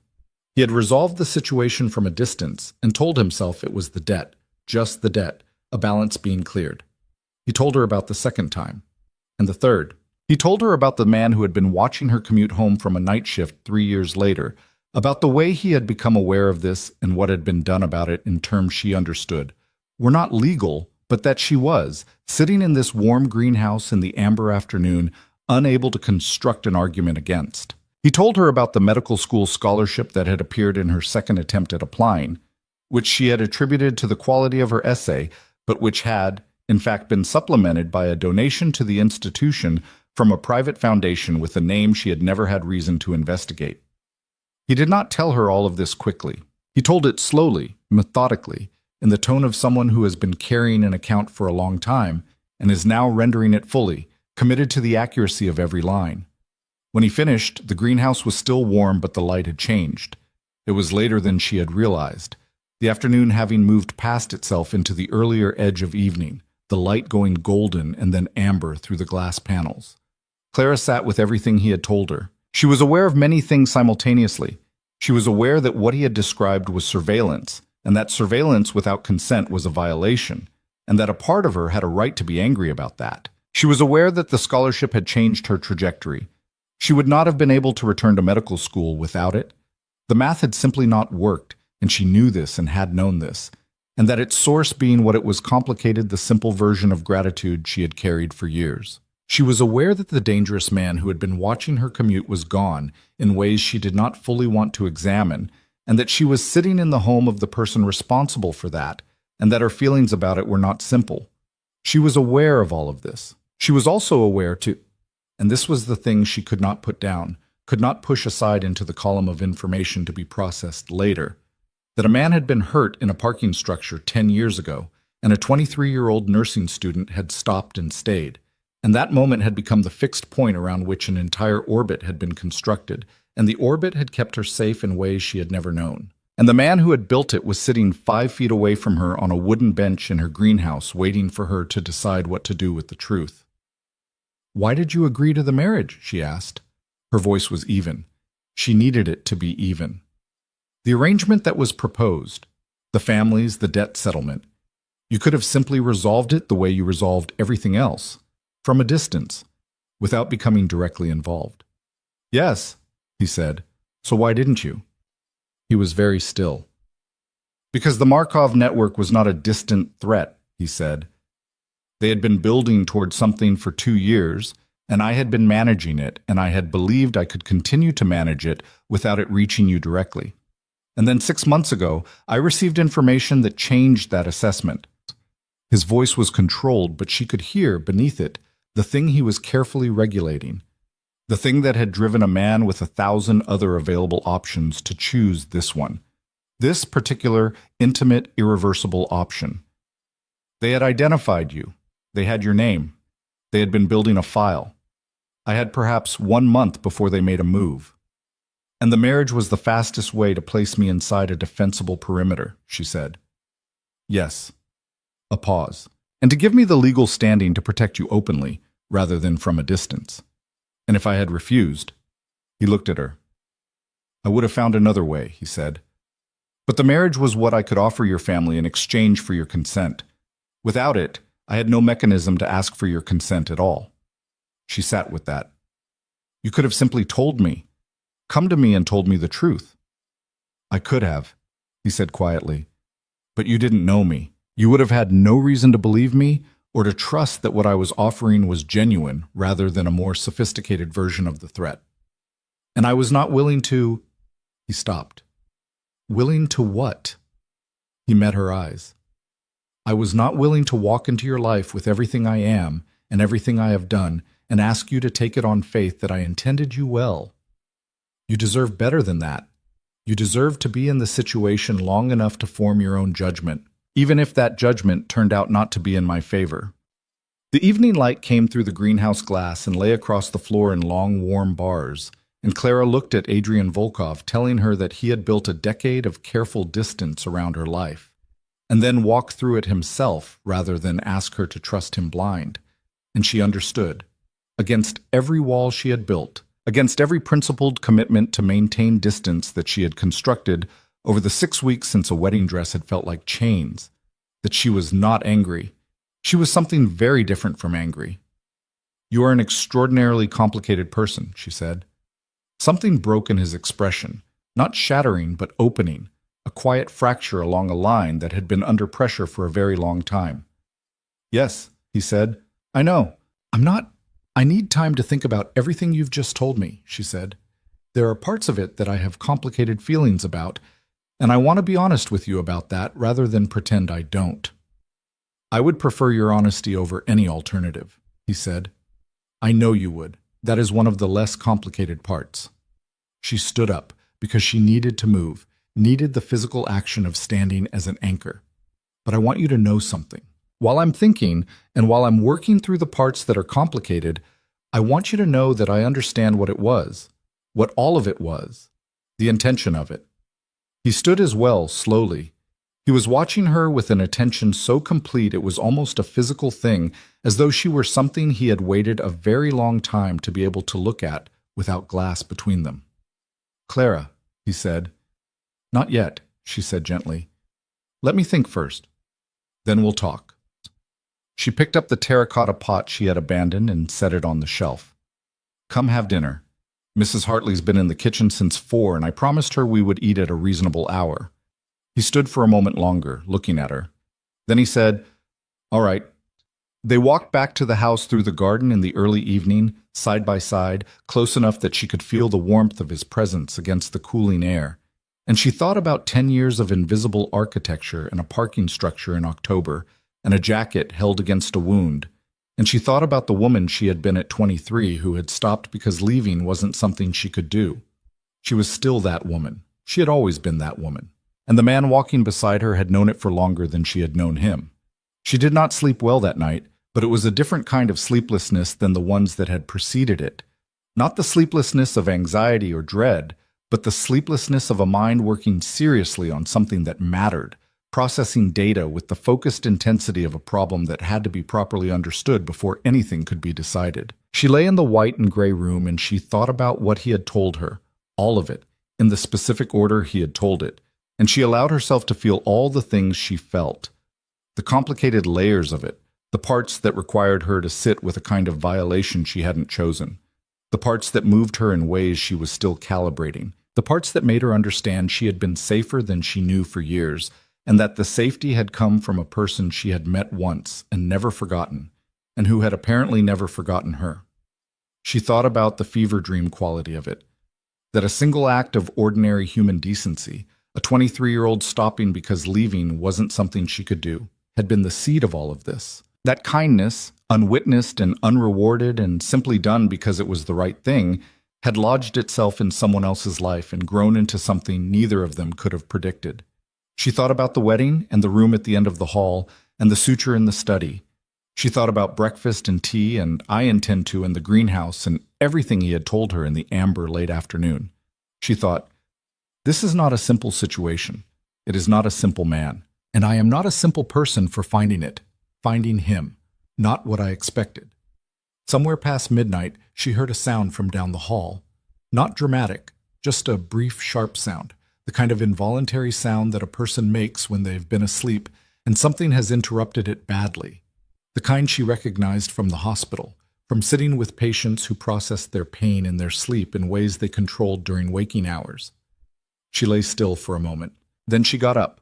She walked down the hallway in the dark, not for any reason she could have articulated to a neutral observer, not because she had assessed the situation and determined that intervention was required, but because something in her moved toward it before her reasoning caught up, the same instinct that had stopped her in a parking structure 10 years ago. The same instinct that had always been the truest thing about her. She knocked softly on the door at the end of the hall. Silence. She knocked again. Yes. His voice was alert immediately, the alertness of a person who never fully surrendered consciousness, but beneath the alertness she heard what she had heard from the hallway. Something compressed, something held. She opened the door. His room was larger than hers and darker. The curtains drawn against the city light, everything in shadow except the faint ambient glow from the window's edges. He was sitting up in bed, and she could see in the darkness that his hands were loose at his sides in a way that looked like an effort, like someone who has just arrived at stillness from something that was not still. Clara, he said. I heard you, she said simply. He didn't say anything. She crossed the room and sat on the edge of the bed, not far from him, close enough that he would be aware of her presence without it being an imposition. The way she would have sat with a patient, close enough to matter, careful enough not to overwhelm. "You don't have to explain it," she said. "I know," he said. They sat in the dark, and outside the city moved in its eternal amber hum, and the house was quiet around them, and she became aware, gradually and then completely, that something had shifted in the space between them, that the architecture of distance she had built and he had honored was not collapsing but transforming, becoming something with a different structure, something that had more room in it. He said, in the dark, very quietly, "I used to have a recurring situation in my sleep, for years. Something from a long time ago." A pause. "It stopped approximately 6 weeks ago." She looked at him in the darkness. "Around the time you came to this house," he said. She sat with that for a long moment. "And tonight?" she asked. "Tonight," he said, and there was something in his voice she hadn't heard before. Not vulnerability exactly. Not the word she would have reached for first, but something adjacent to it. Something that was what vulnerability looked like in a person who had spent decades making himself impervious to it. Tonight it came back. The version where I am in that parking structure and no one stops. She understood then. He had told her the truth today. All of it. The full weight of 10 years. And tonight his sleeping mind had returned to the version where it went differently. The version where she kept walking. "I stopped," she said quietly. "That is the version that happened. The other one didn't." "I know," he said. "Adrian." She said his name the way she had said it in the library weeks ago, naturally, without the weight of a performance, just the word for who he was. "Look at me." He turned his head toward her in the dark. "I'm here," she said. It was simple and it was not simple. It was the plainest sentence she could construct, and it carried everything she had been thinking since the greenhouse, and everything she had not yet said, and everything that she was still working through and was going to keep working through because it deserved the work. "I am right here." He looked at her for a long moment in the dark. Then slowly, with the particular quality of a man who has held a great deal of weight for a very long time and is learning, carefully, incrementally, with profound unfamiliarity, how to set some of it down, he let out a breath. Just a breath. Long and slow and quiet. "I know," he said. And this time when he said it, it sounded like something coming to rest. She stayed until she heard his breathing even out, and then she went back down the hallway to her own room, and she lay down in the gray and white dark, and she thought about what she was feeling, which was large and complicated and not yet fully formed, but was absolutely irrevocably real. She had come here as a sacrifice. She had come here to survive. She had not come here to find out that survival and the thing that was now growing inside her chest were, perhaps, pointing in the same direction. But they were. And in 2 days, when she woke at 4 in the morning with her body burning and the room tilting around her and a fever that had arrived with the sudden viciousness that only fevers know how to muster, it would be Adrian who came through the door with a cold cloth and a thermometer and sat beside her through the night, steady and present and refusing to leave. And that would be the moment, the clearest and most undeniable one, when Clara Bennett stopped trying to maintain any version of a principled distance from the truth of what she felt. But that was still 2 days away. Tonight, she lay in the dark and listened to the quiet house, and she was not afraid of what was coming. The fever came for her at 4:17 in the morning. She knew the exact time because she had looked at the clock on the nightstand in the moment she woke. That sharp, disorienting emergence from sleep that the body performs when something has gone wrong with its interior temperature, when the thermostat has been seized by something that has its own agenda entirely. The room was dark, and she was burning, and the ceiling was slightly uncertain in a way that ceilings should not be, and she lay still for a moment performing the automatic clinical assessment. Fever, significant, onset rapid, no preceding symptoms she had noticed, which meant either she had been too distracted in the last 48 hours to notice them, which was possible, given the considerable quantity of information she had been processing, or the onset genuinely had been rapid, which happened. She tried to sit up. The room renegotiated its relationship with horizontal in a way she found unhelpful. She lay back down. She thought, with the slightly blurred practicality of a person whose internal temperature has crossed the line into territory that affects cognition at the edges. This is inconvenient. She was not, she assessed, in danger. She was a nurse practitioner. She could read her own body with reasonable accuracy, and what she was reading was a fever that was high but not critical, the kind that required management and rest and fluids, and not the kind that required emergency intervention. She knew the difference. She had always known the difference. What she needed was water and something to bring the fever down, both of which were in the bathroom 12 feet away, which was 12 feet further than her body was currently enthusiastic about traveling. She tried again, made it to sitting.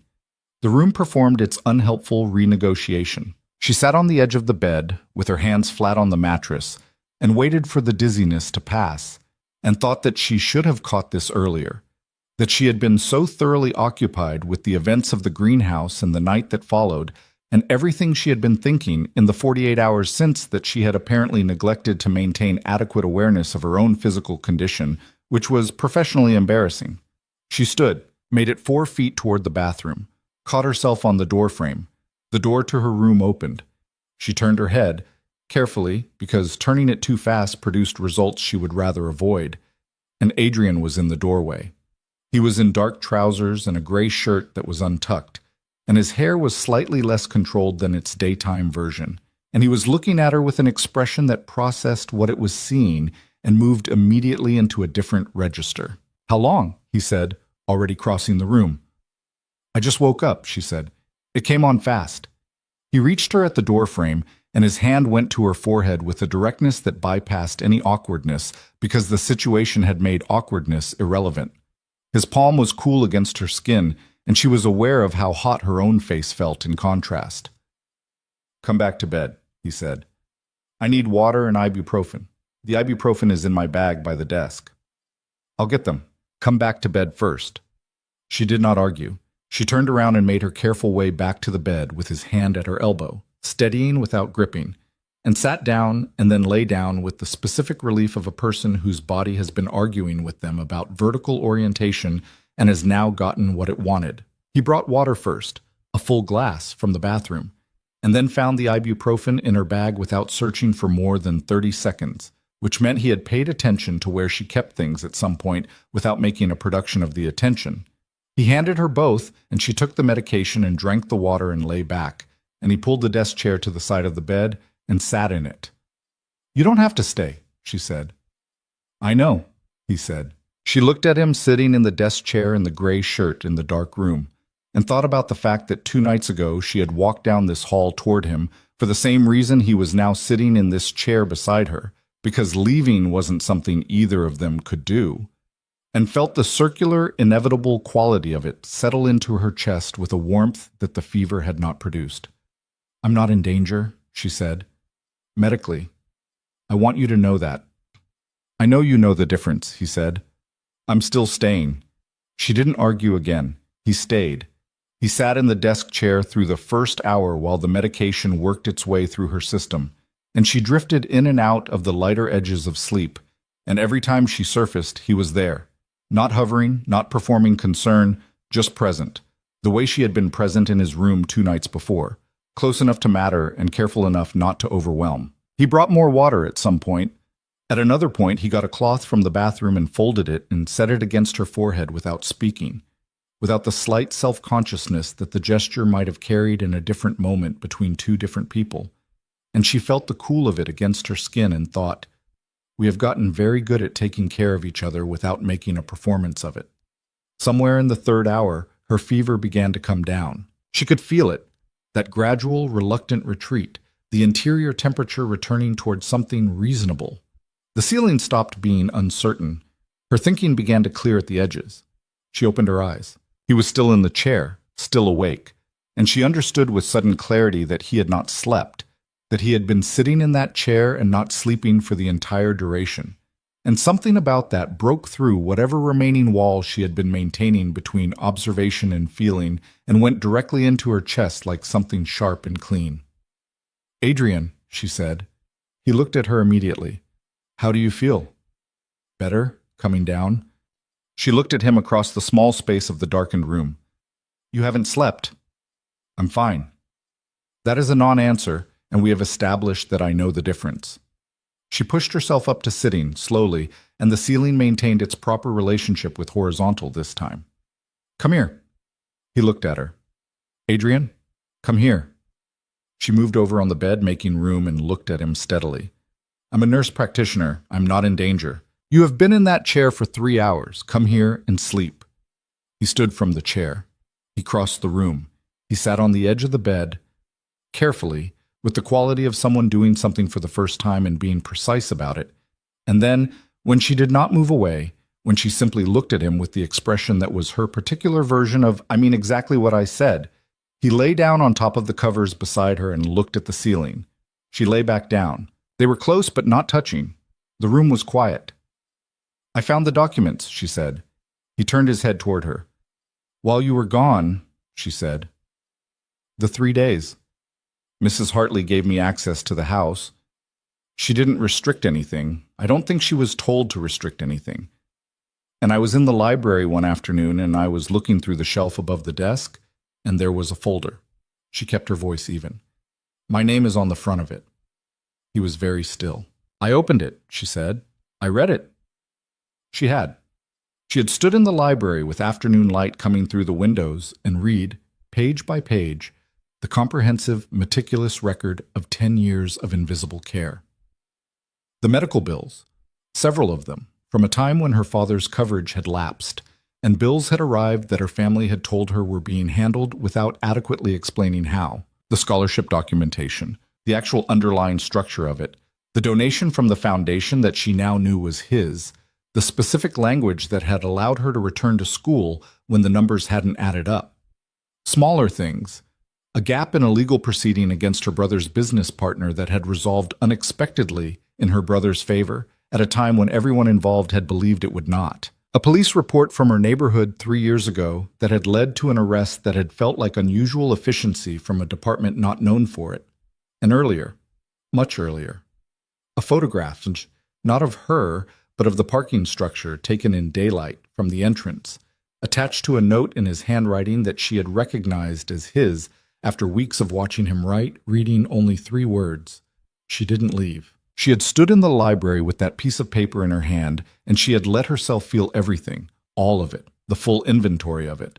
And then she had put it back in the folder and put the folder back on the shelf, and she had gone to the greenhouse, and she had sat with the tomatoes, and she had thought, for a very long time, about what it meant. I know you found it, he said. She turned her head toward him. You knew? I noticed, he said quietly. The folder was moved slightly. I know its position. A pause. I decided not to address it unless you chose to bring it to me. You were waiting. I was giving you space to decide what to do with it. She looked at the ceiling. The fever had retreated enough that she could think clearly, and she was using that clarity now, organizing what she wanted to say with the same care she used for things that mattered. I want to tell you something, she said, and I need you to listen to the whole thing before you respond, because there are several parts and they don't all point in the same direction, and I think the honest thing is to give you all of them rather than just the easiest one. All right, he said. There are parts of what I read that I have complicated feelings about, she said. The surveillance, the depth of it, the length of it. I understand why it was done. I understand the intention. I also have to be honest that there is a part of me that has to sit with the fact that my life was being watched in ways I didn't consent to, even if the watching was protective, even if the intervention was every time genuinely on my behalf. That is a real thing. It's not the loudest thing I feel about it, but it is real, and I am not going to pretend it isn't. You shouldn't, he said. His voice was quiet and fully serious. It was a violation of your privacy regardless of its intent. I knew that when I made the decisions I made. I don't ask you to overlook it. I know you don't, she said. That is part of why I am also telling you the other thing. He was listening with his whole body. She could feel the quality of his attention the way you feel weather, as something present and real in the room. The note, she said, the photograph and the 3 words. She paused. She didn't leave. She felt the words in her mouth with the particular weight they carried. I stood in the library for a long time holding that piece of paper. And what I kept thinking was, I didn't leave that night because I couldn't. Because it wasn't a choice, it was just what was true about me. I have always been the person who stays. It has never felt like a decision. It has just felt like the only available action. She paused again. But you took that moment, a moment I didn't experience as remarkable. A moment I would have told you was simply the right thing done without particular significance, and you built 10 years around it. You remembered it when I had filed it in a drawer somewhere. You let it be the thing that mattered most. The room was very quiet. And I am trying, she said, to find the language for what it means to discover that someone has seen you that clearly, for that long, from that distance, without asking anything back, without revealing themselves, just seeing you, keeping you safe, waiting. Her voice remained steady, but only barely. I am a practical woman. I believe in evidence, and I believe in what I can verify, and I do not generally make large declarations on insufficient data. She turned her head toward him. But I have sufficient data now, Adrian. I've been collecting it for 8 weeks, and I have sufficient data. He turned his head toward her. What does your data tell you? He said, very quietly. That you are the most complicated person I have ever encountered, she said. That you have done things I cannot fully endorse, and things I cannot imagine anyone else having done for me. That this situation is not what I thought it was when I walked down that aisle, and that you are not who I thought you were. She held his gaze in the dark. And that I have been in love with the person I am discovering you to be for approximately 3 weeks, and I'm only now saying so out loud because a fever has apparently impaired my ability to maintain principled silence on the subject. Something happened to his expression. She had watched his face for 8 weeks and cataloged every register of it, and she had never seen it do what it did now. The controlled surface of it simply releasing, not dramatically, not in a way that produced any kind of performance, but completely. The way a held breath releases when something has been resolved, all at once, quietly, and with profound relief. Clara, he said. You don't have to say anything back, she said quickly. I'm not... Clara. His voice was the quietest it had ever been with her. Not soft exactly, but precise, the way only things that are entirely true are precise. I have been in love with you since a parking structure 10 years ago. I have spent a decade telling myself it was a debt, then a responsibility, then an obligation, because those were categories I knew how to function inside. A pause. Every other category I was less prepared for. She looked at him. I am less prepared for it now than I would like to be, he said, given that I am a person who generally prefers to be prepared.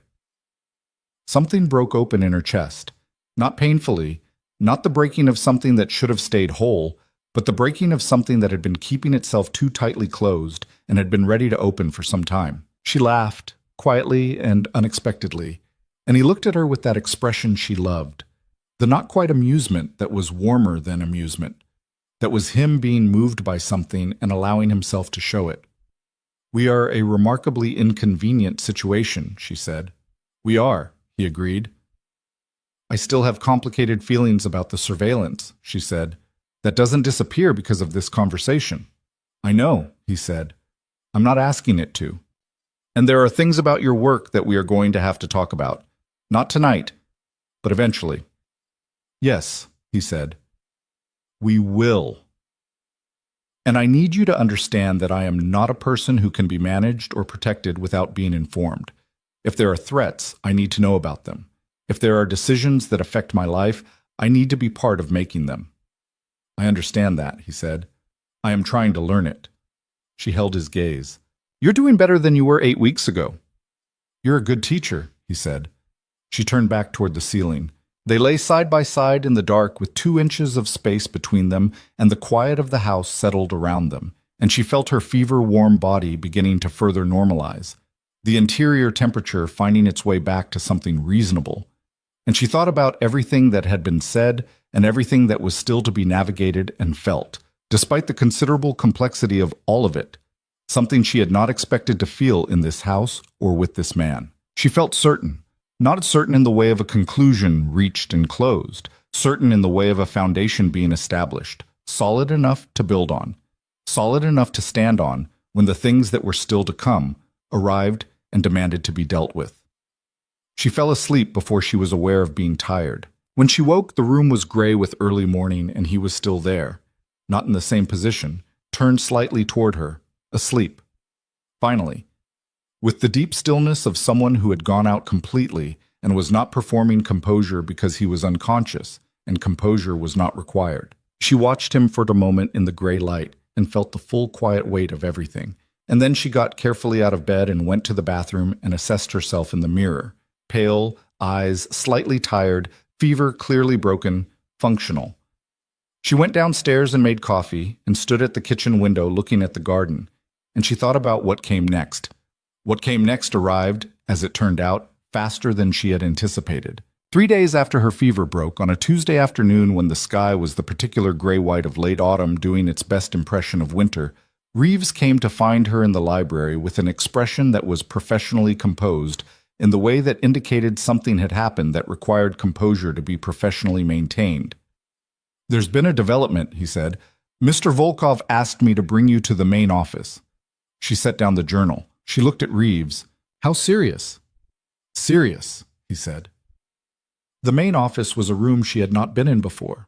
On the ground floor, behind the staircase, a room with no windows and walls lined with monitors that were currently showing feeds from various angles inside and outside the property.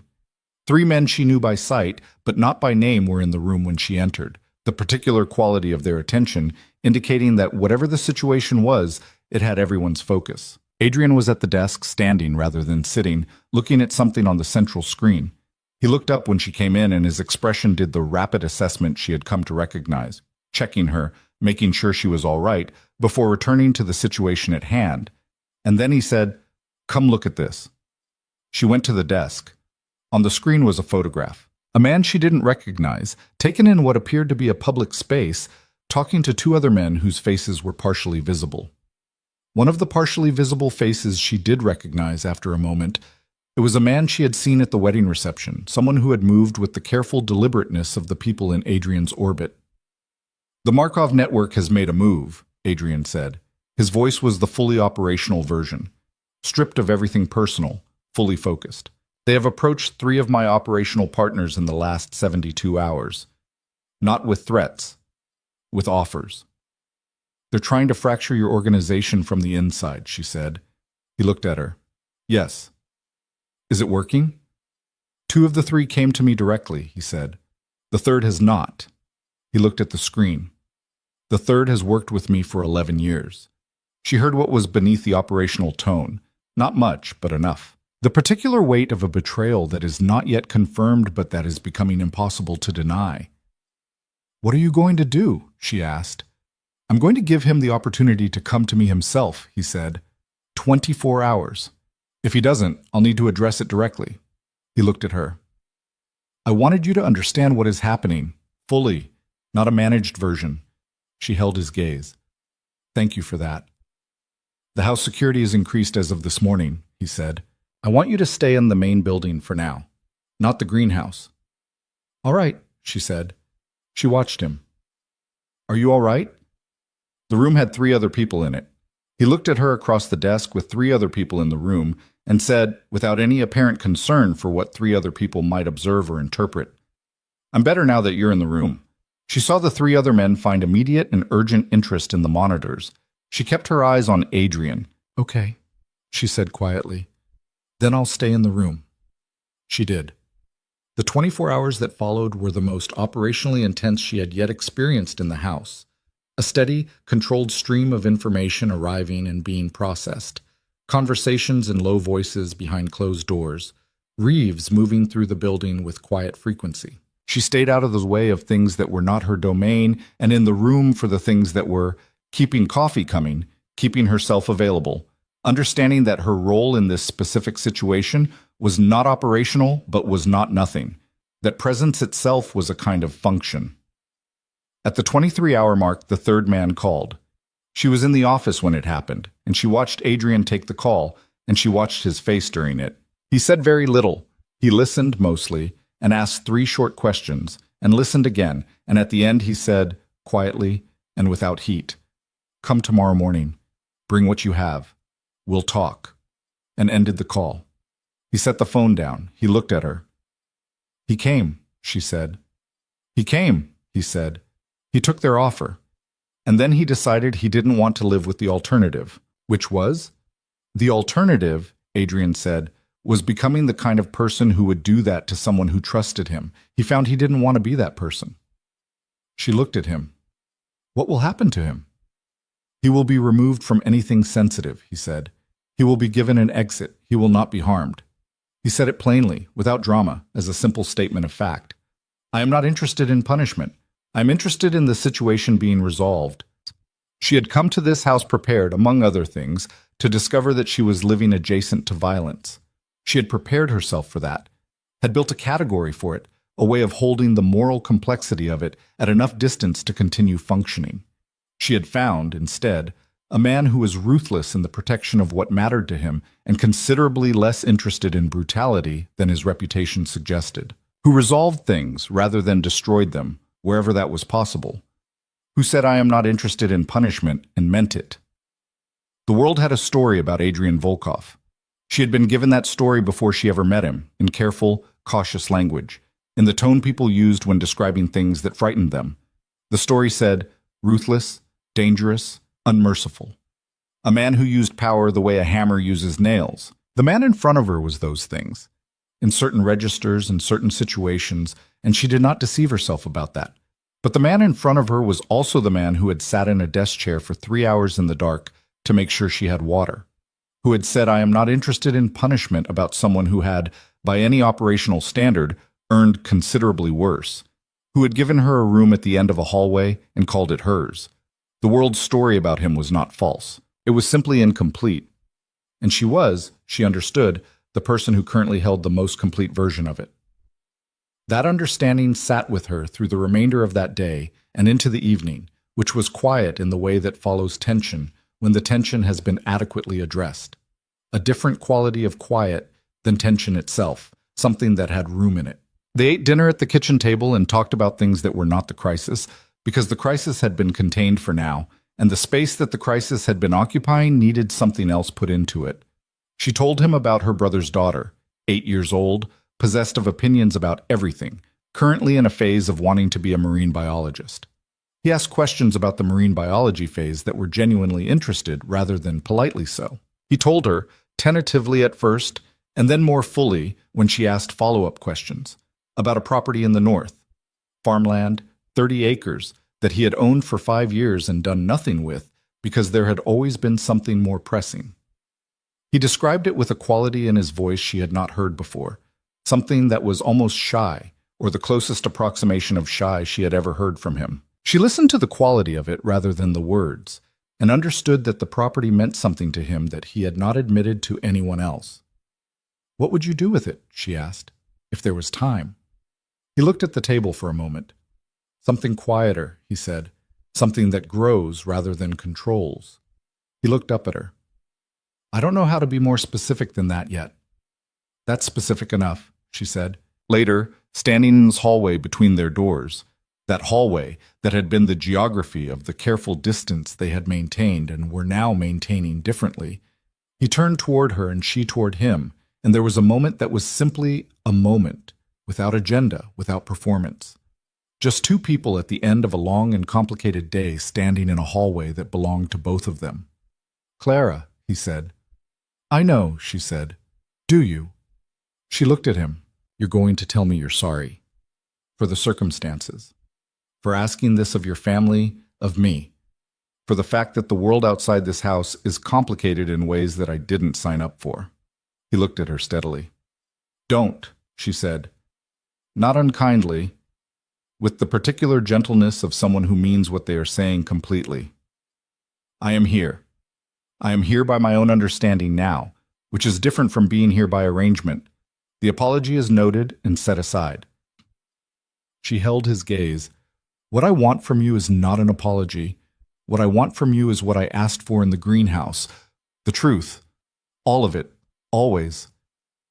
Yes, he said. And I want the farmland to stop sitting empty, she said. Whatever quieter thing you want to build there, build it. Something moved across his face, the full, unguarded version she was still not entirely accustomed to, because it was still somewhat new and somewhat extraordinary in a man who had spent 30 years learning not to let things show. We, he said. Build it. She held his gaze for a long moment. We, she agreed.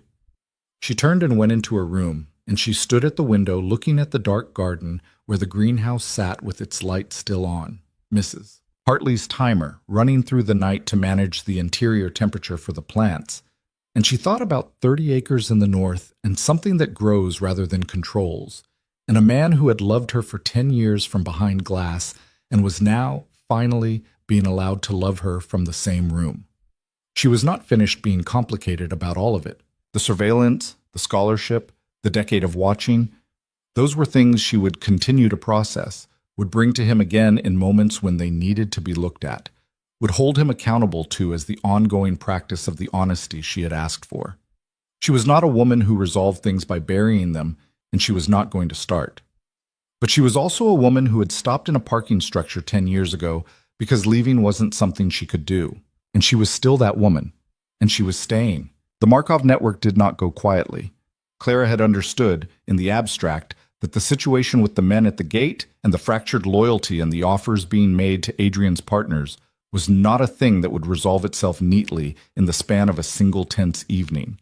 She had understood it the way you understand things you have not yet lived through, intellectually, at a remove, with the knowledge that the actual experience of it would be different from the model. She was a practical woman.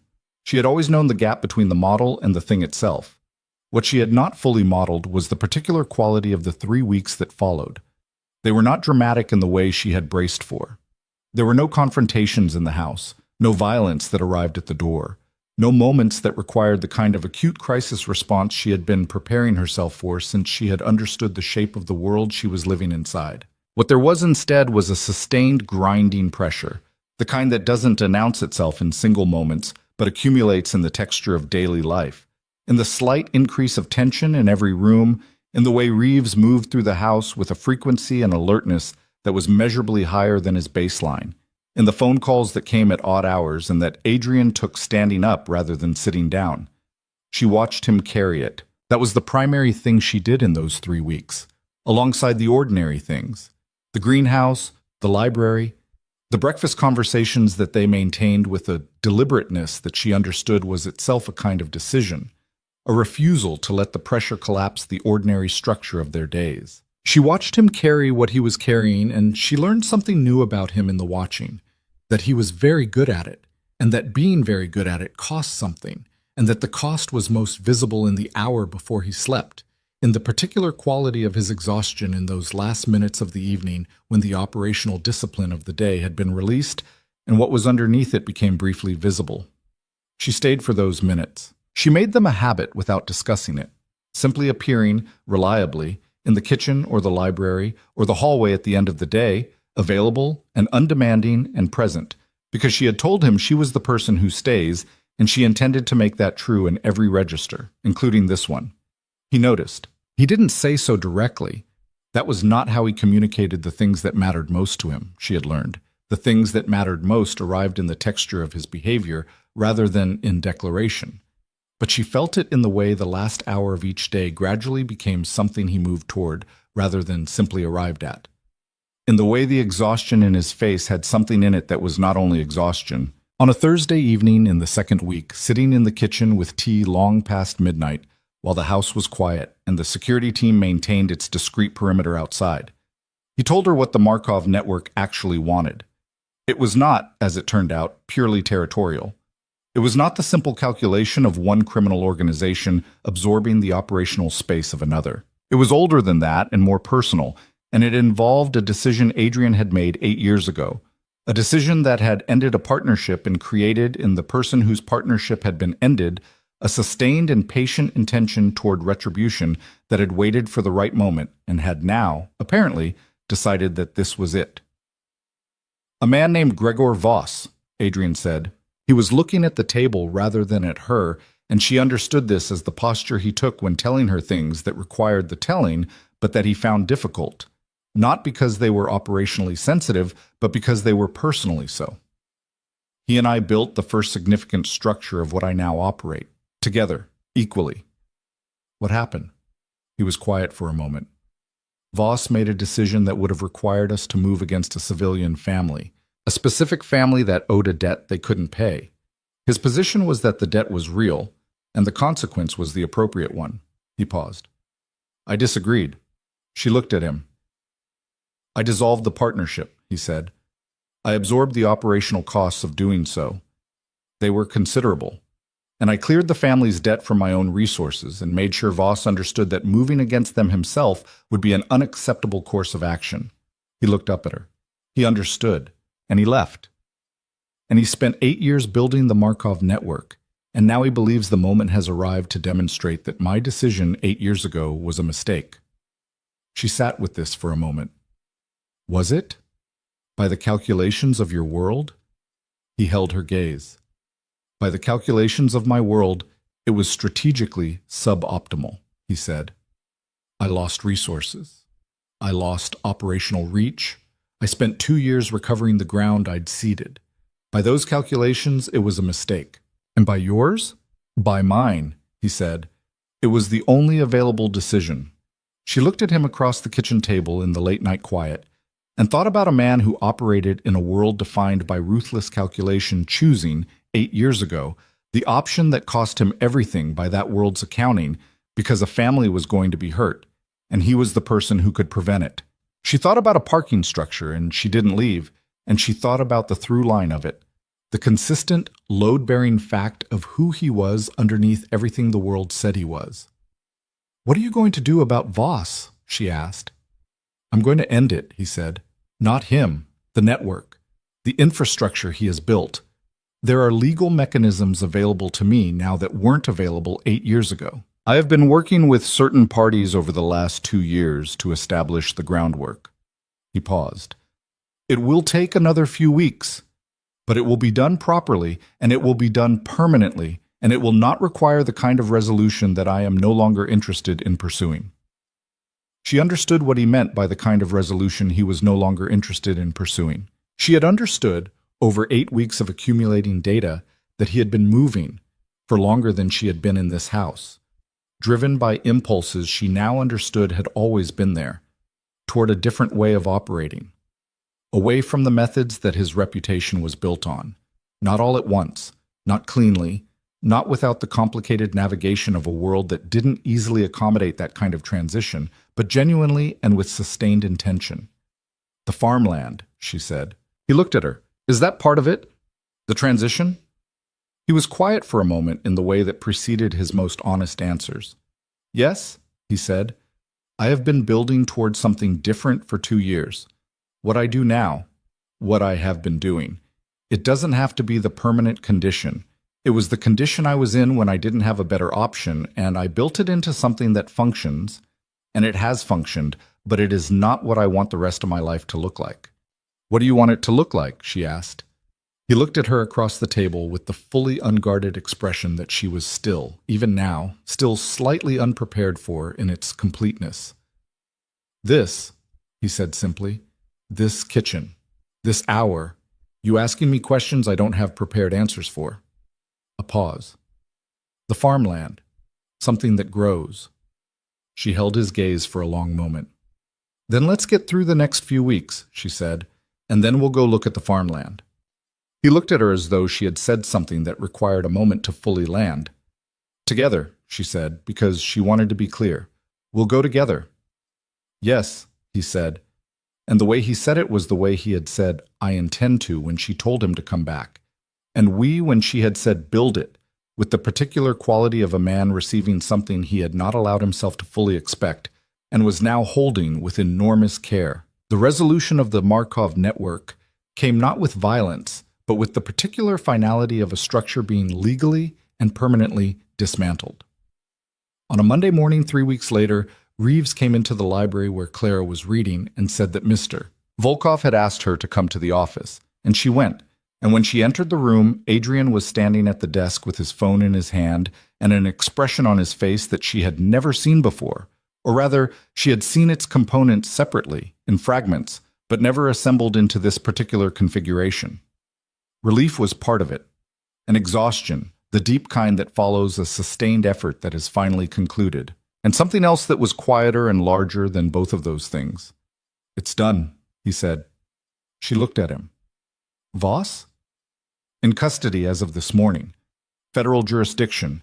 It's been building for 18 months and the evidence was sufficient for a full warrant. He set the phone down. The network's operational infrastructure has been seized. There are people with legitimate authority handling the rest of it, and they will handle it properly. She crossed the room and stood in front of him. She looked at his face and read everything in it that he was not putting into words.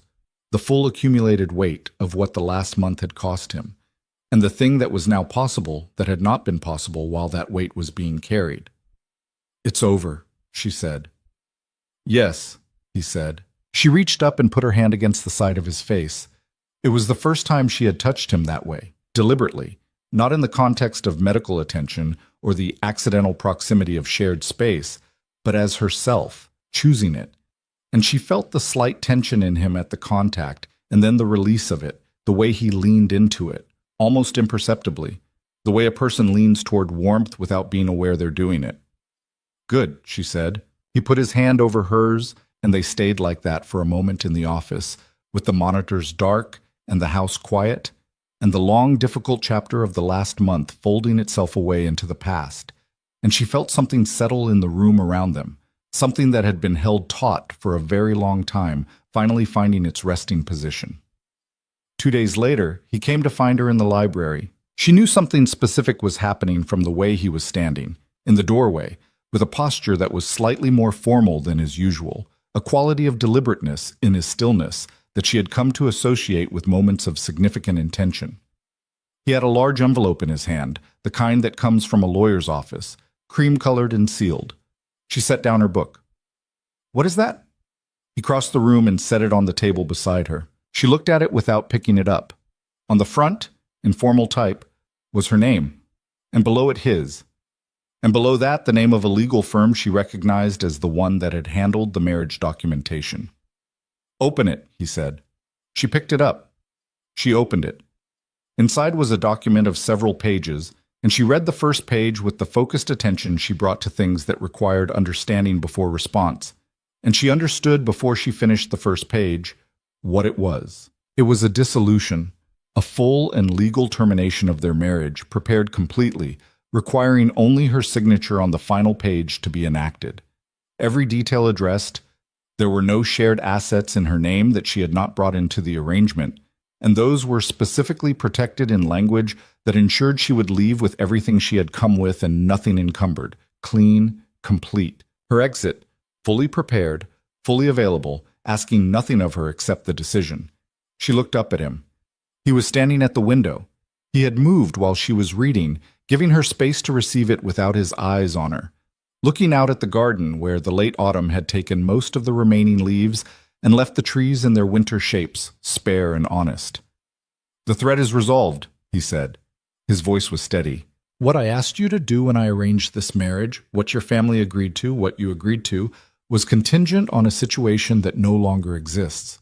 The debt between our families was always a mechanism, not a genuine obligation." He paused. "You owe me nothing." "You never did." She looked at the document in her hands. "This is—" she started. "Your choice," he said.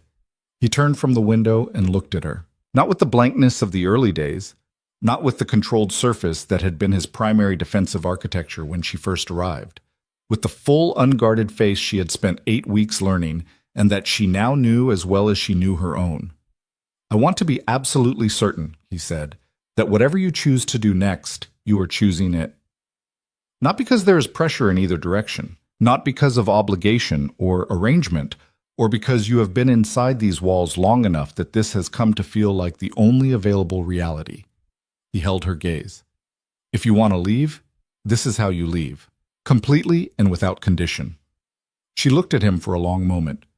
She thought about the woman who had walked down an aisle in a soaked wedding dress and performed the vows in a clear voice because leaving wasn't something she could do. She thought about everything that woman had found in the place she had come to as a sacrifice. The room at the end of a hall, the suture in the study, the breakfast conversations and the greenhouse and the parking structure, and 10 years of invisible architecture and a fever at 4 a.m, and a man who had sat in a desk chair and not slept. She thought about the farmland, 30 acres, something that grows. She looked down at the document in her hands. She took the last page, the signature page, between her fingers. She looked at the line where her name was meant to go, and she tore it in half. Not dramatically. She didn't stand up, didn't make a speech of it. She simply tore the signature page cleanly across and set both halves on the table beside her book, and she looked up at Adrian Volkov standing at the window of his library in the pale November light, and she said, "I am choosing." He looked at her with that face, the one she loved, the one that was him without the armor, the one she had worked 8 weeks to earn the right to see. "Clara, I am choosing this," she said clearly, "not because I'm trapped here, not because the walls have come to feel like the only reality, because I have sufficient data." She held his gaze. "Because you sat in a chair for 3 hours in the dark so I would have water. Because you said she didn't leave and kept it for 10 years. Because you told me the truth when you didn't have to, and you gave me this document when you absolutely didn't have to." She paused. "Because you are the most complicated and the most careful and the most unexpectedly decent person I have ever encountered, and I have made my assessment, and my assessment is that I want to be here." He crossed the room. He stopped in front of her close enough that she had to look up at him slightly, and he looked at her for a long moment with the full weight of everything he felt visible in his face, without any of the usual architecture in the way. "You are sure?" he said. Not a question. A confirmation he was asking for, with all the gravity of a man who needed to hear it said plainly. "I am sure," she said. He took her hands from her lap, both of them, and held them in his, and the warmth of it, the simple, unhurried warmth of it, was different from every other kind of contact they had navigated in 8 weeks. This was not medical. This was not comfort in a crisis. This was chosen, deliberately, by both of them, in the full possession of their understanding. "I have loved you," he said, "for a very long time." "I know," she said. "I'm here now." He brought her hands to his lips, the way he had at the altar.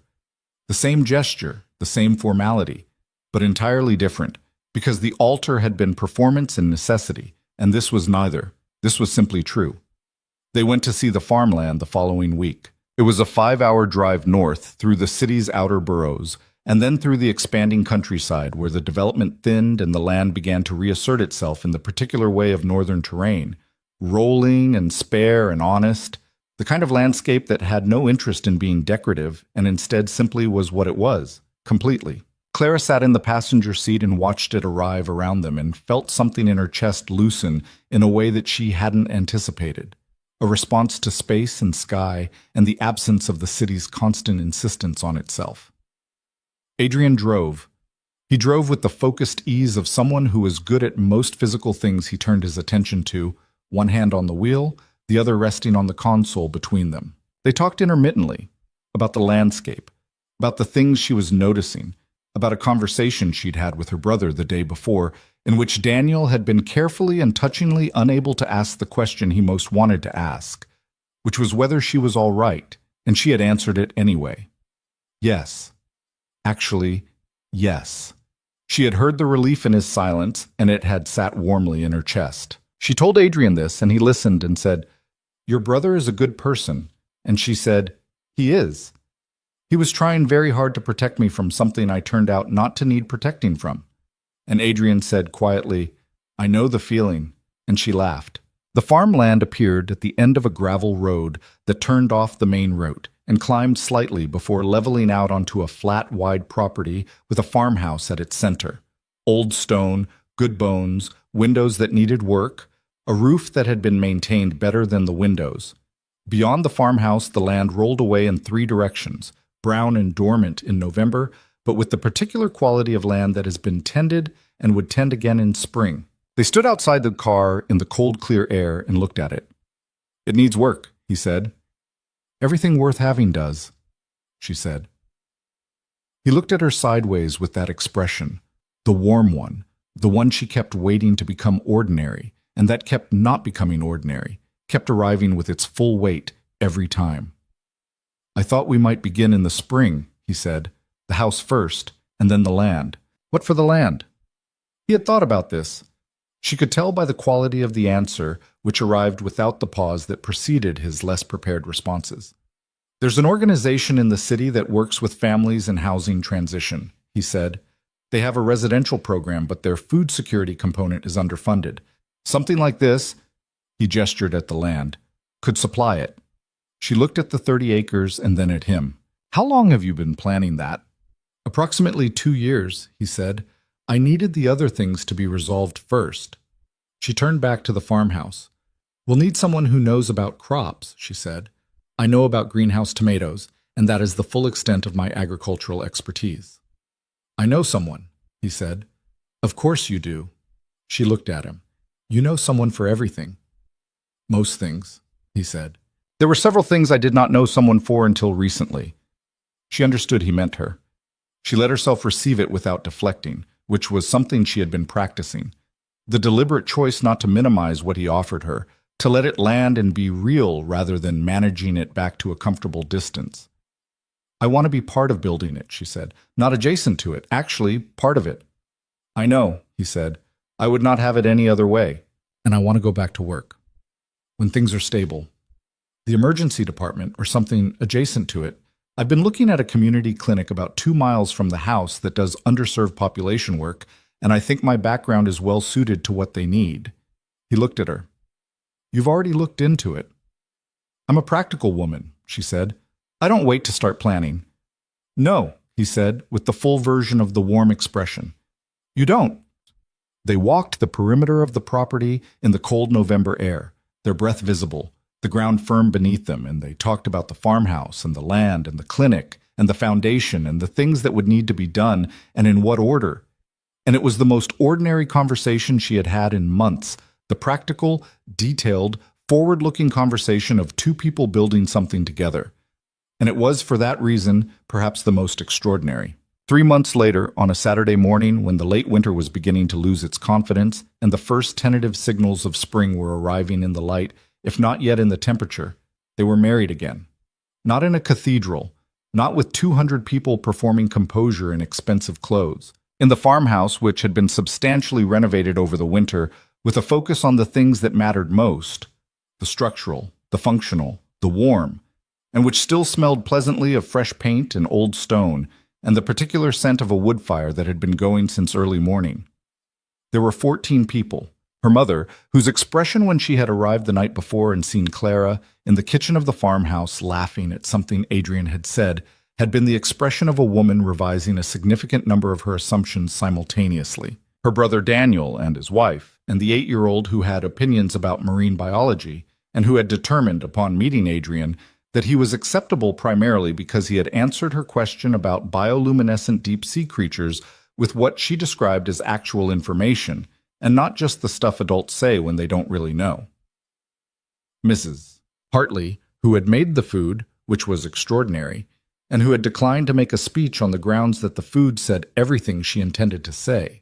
Reeves, who stood at the back in his characteristic quiet, and who, when she caught his eye, gave her a nod that communicated something she understood was its own form of considerable warmth. A handful of others, people from Adrian's world who had been present in it long enough that they were simply people now, particular individuals she had accumulated her own understanding of over the months. The ceremony was brief. They had written their own vows, which was something they had discussed once, briefly, and then both separately prepared for without further discussion, which she found characteristic of how they had arrived at most of the things that mattered most between them, not through elaborate negotiation, but through the quiet alignment of two people who, when they were paying attention, were often already moving in the same direction. She spoke hers first. She said, I came to you as a practical woman, committed to evidence, resistant to stories that hadn't been proven by the data. And the data, over the months I have spent learning who you are, has been unambiguous. You're complicated and careful and surprisingly, stubbornly decent. And you have shown me, without asking credit for it, without requiring me to acknowledge it on any particular schedule, what it looks like when someone decides that protecting the people they love is more important than protecting the image of themselves as someone who doesn't need to love anyone. She looked at him steadily, the way she had practiced looking at things that mattered without looking away. I choose you, with my full understanding of who you are and what that means. I choose you freely, which is the only way I know how to do anything. He was very still when she finished, the particular stillness that was his version of being moved beyond the capacity of the surface to contain it. He said, I have been trying to find the language for 10 years, for what you are to me, and what you changed, and what it has meant. I don't have it still, not completely. I don't think language gets fully adequate to some things. He paused. What I have is this. You stopped. When you could have walked by, when no one would have known or judged you for it, you stopped. And everything I have tried to be since that night, everything I have tried to build, every decision I have made towards something better than what I was capable of before, has been in some way an attempt to be worthy of that moment, of you. He looked at her. You have told me you are choosing this freely. I want you to know that I will spend the rest of my life making sure you never have reason to doubt that the choice was worth making. The farmhouse was very quiet. Outside, the late winter light lay pale and clean across the 30 acres, where the first preparations for spring planting had begun the week before. The land turned, ready, waiting for what would grow. Afterward, when the food had been eaten and the 14 people had filled the farmhouse with the particular warmth of a small gathering in which everyone present actually wanted to be there, Clara found a moment to step outside. She stood on the stone step of the farmhouse door in the cold, clear air and looked at the land in the late afternoon light, and she thought about a cathedral in the rain, and a dress that felt like chains, and a woman who had performed her vows in a clear voice because she had decided that whatever else that day took from her, it would not take her dignity. She heard the door open behind her. Adrian came to stand beside her, his shoulder against hers, both of them looking at the land. "What are you thinking?" he said. "I'm thinking about the woman who walked into your house 8 months ago," she said. She had prepared herself very thoroughly for the worst possible version of what she was walking into. She had built an entire internal architecture for surviving it. And she was prepared for entirely the wrong thing, Clara said, which is, in my experience, how the most important things tend to arrive. He turned his head toward her. She turned hers toward him. They were very close, shoulder to shoulder, in the cold air with the farmland in the last of the light, and he looked at her with the face she loved, fully his, fully present, fully given over to the fact of her. And she thought, this is what it looks like. This is the actual thing. "Are you glad?" he said, quietly, with the particular vulnerability of a man who has wanted something for a very long time and is still, even now, slightly uncertain of his right to have it. She looked at him. "I stopped in a parking structure 10 years ago," she said, "because leaving wasn't something I could do. And it turns out that was the most important thing I ever did." She held his gaze. "Yes, Adrian, I am glad." He reached out and tucked a strand of hair back from her face, a gesture so ordinary and so careful that she felt it in her chest with a warmth that had nothing to do with the season. In the city, the community clinic had already accepted her application. She would begin in 6 weeks, and the work would be exactly what she had built herself for. The specific, demanding, meaningful work of being present for people who needed someone to stay. On the farmland, the spring planting was being planned. By summer, there would be something growing here that hadn't grown before, and by autumn it would begin finding its way to the families in the city who needed it, and the foundation that was being structured around it would carry the name of no one in particular because that was how Adrian had wanted it. Not a monument, not a legacy, just a function, just a thing doing the work it was built to do. He had spent 30 years building an empire of control. He was building something different now, and he was building it with her. And the difference between the two things was not complicated to name. One of them had been constructed from the outside in, from power and calculation and the logic of a world that respected nothing else. The other was being built from the inside out, from the specific gravity of two people who had chosen each other and intended to keep choosing each other, and from the understanding that hard-won, improbably arrived at, entirely real, that what you protected by staying was worth more than anything you could have gained by walking away. Clara Bennett had walked down a rainy aisle as a sacrifice and had arrived on the other side of everything as herself, fully, freely, finally herself. She took Adrian's hand in the cold afternoon air. He held it. The farmland lay before them in the last of the winter light, waiting for spring, waiting for what would grow, and it would grow.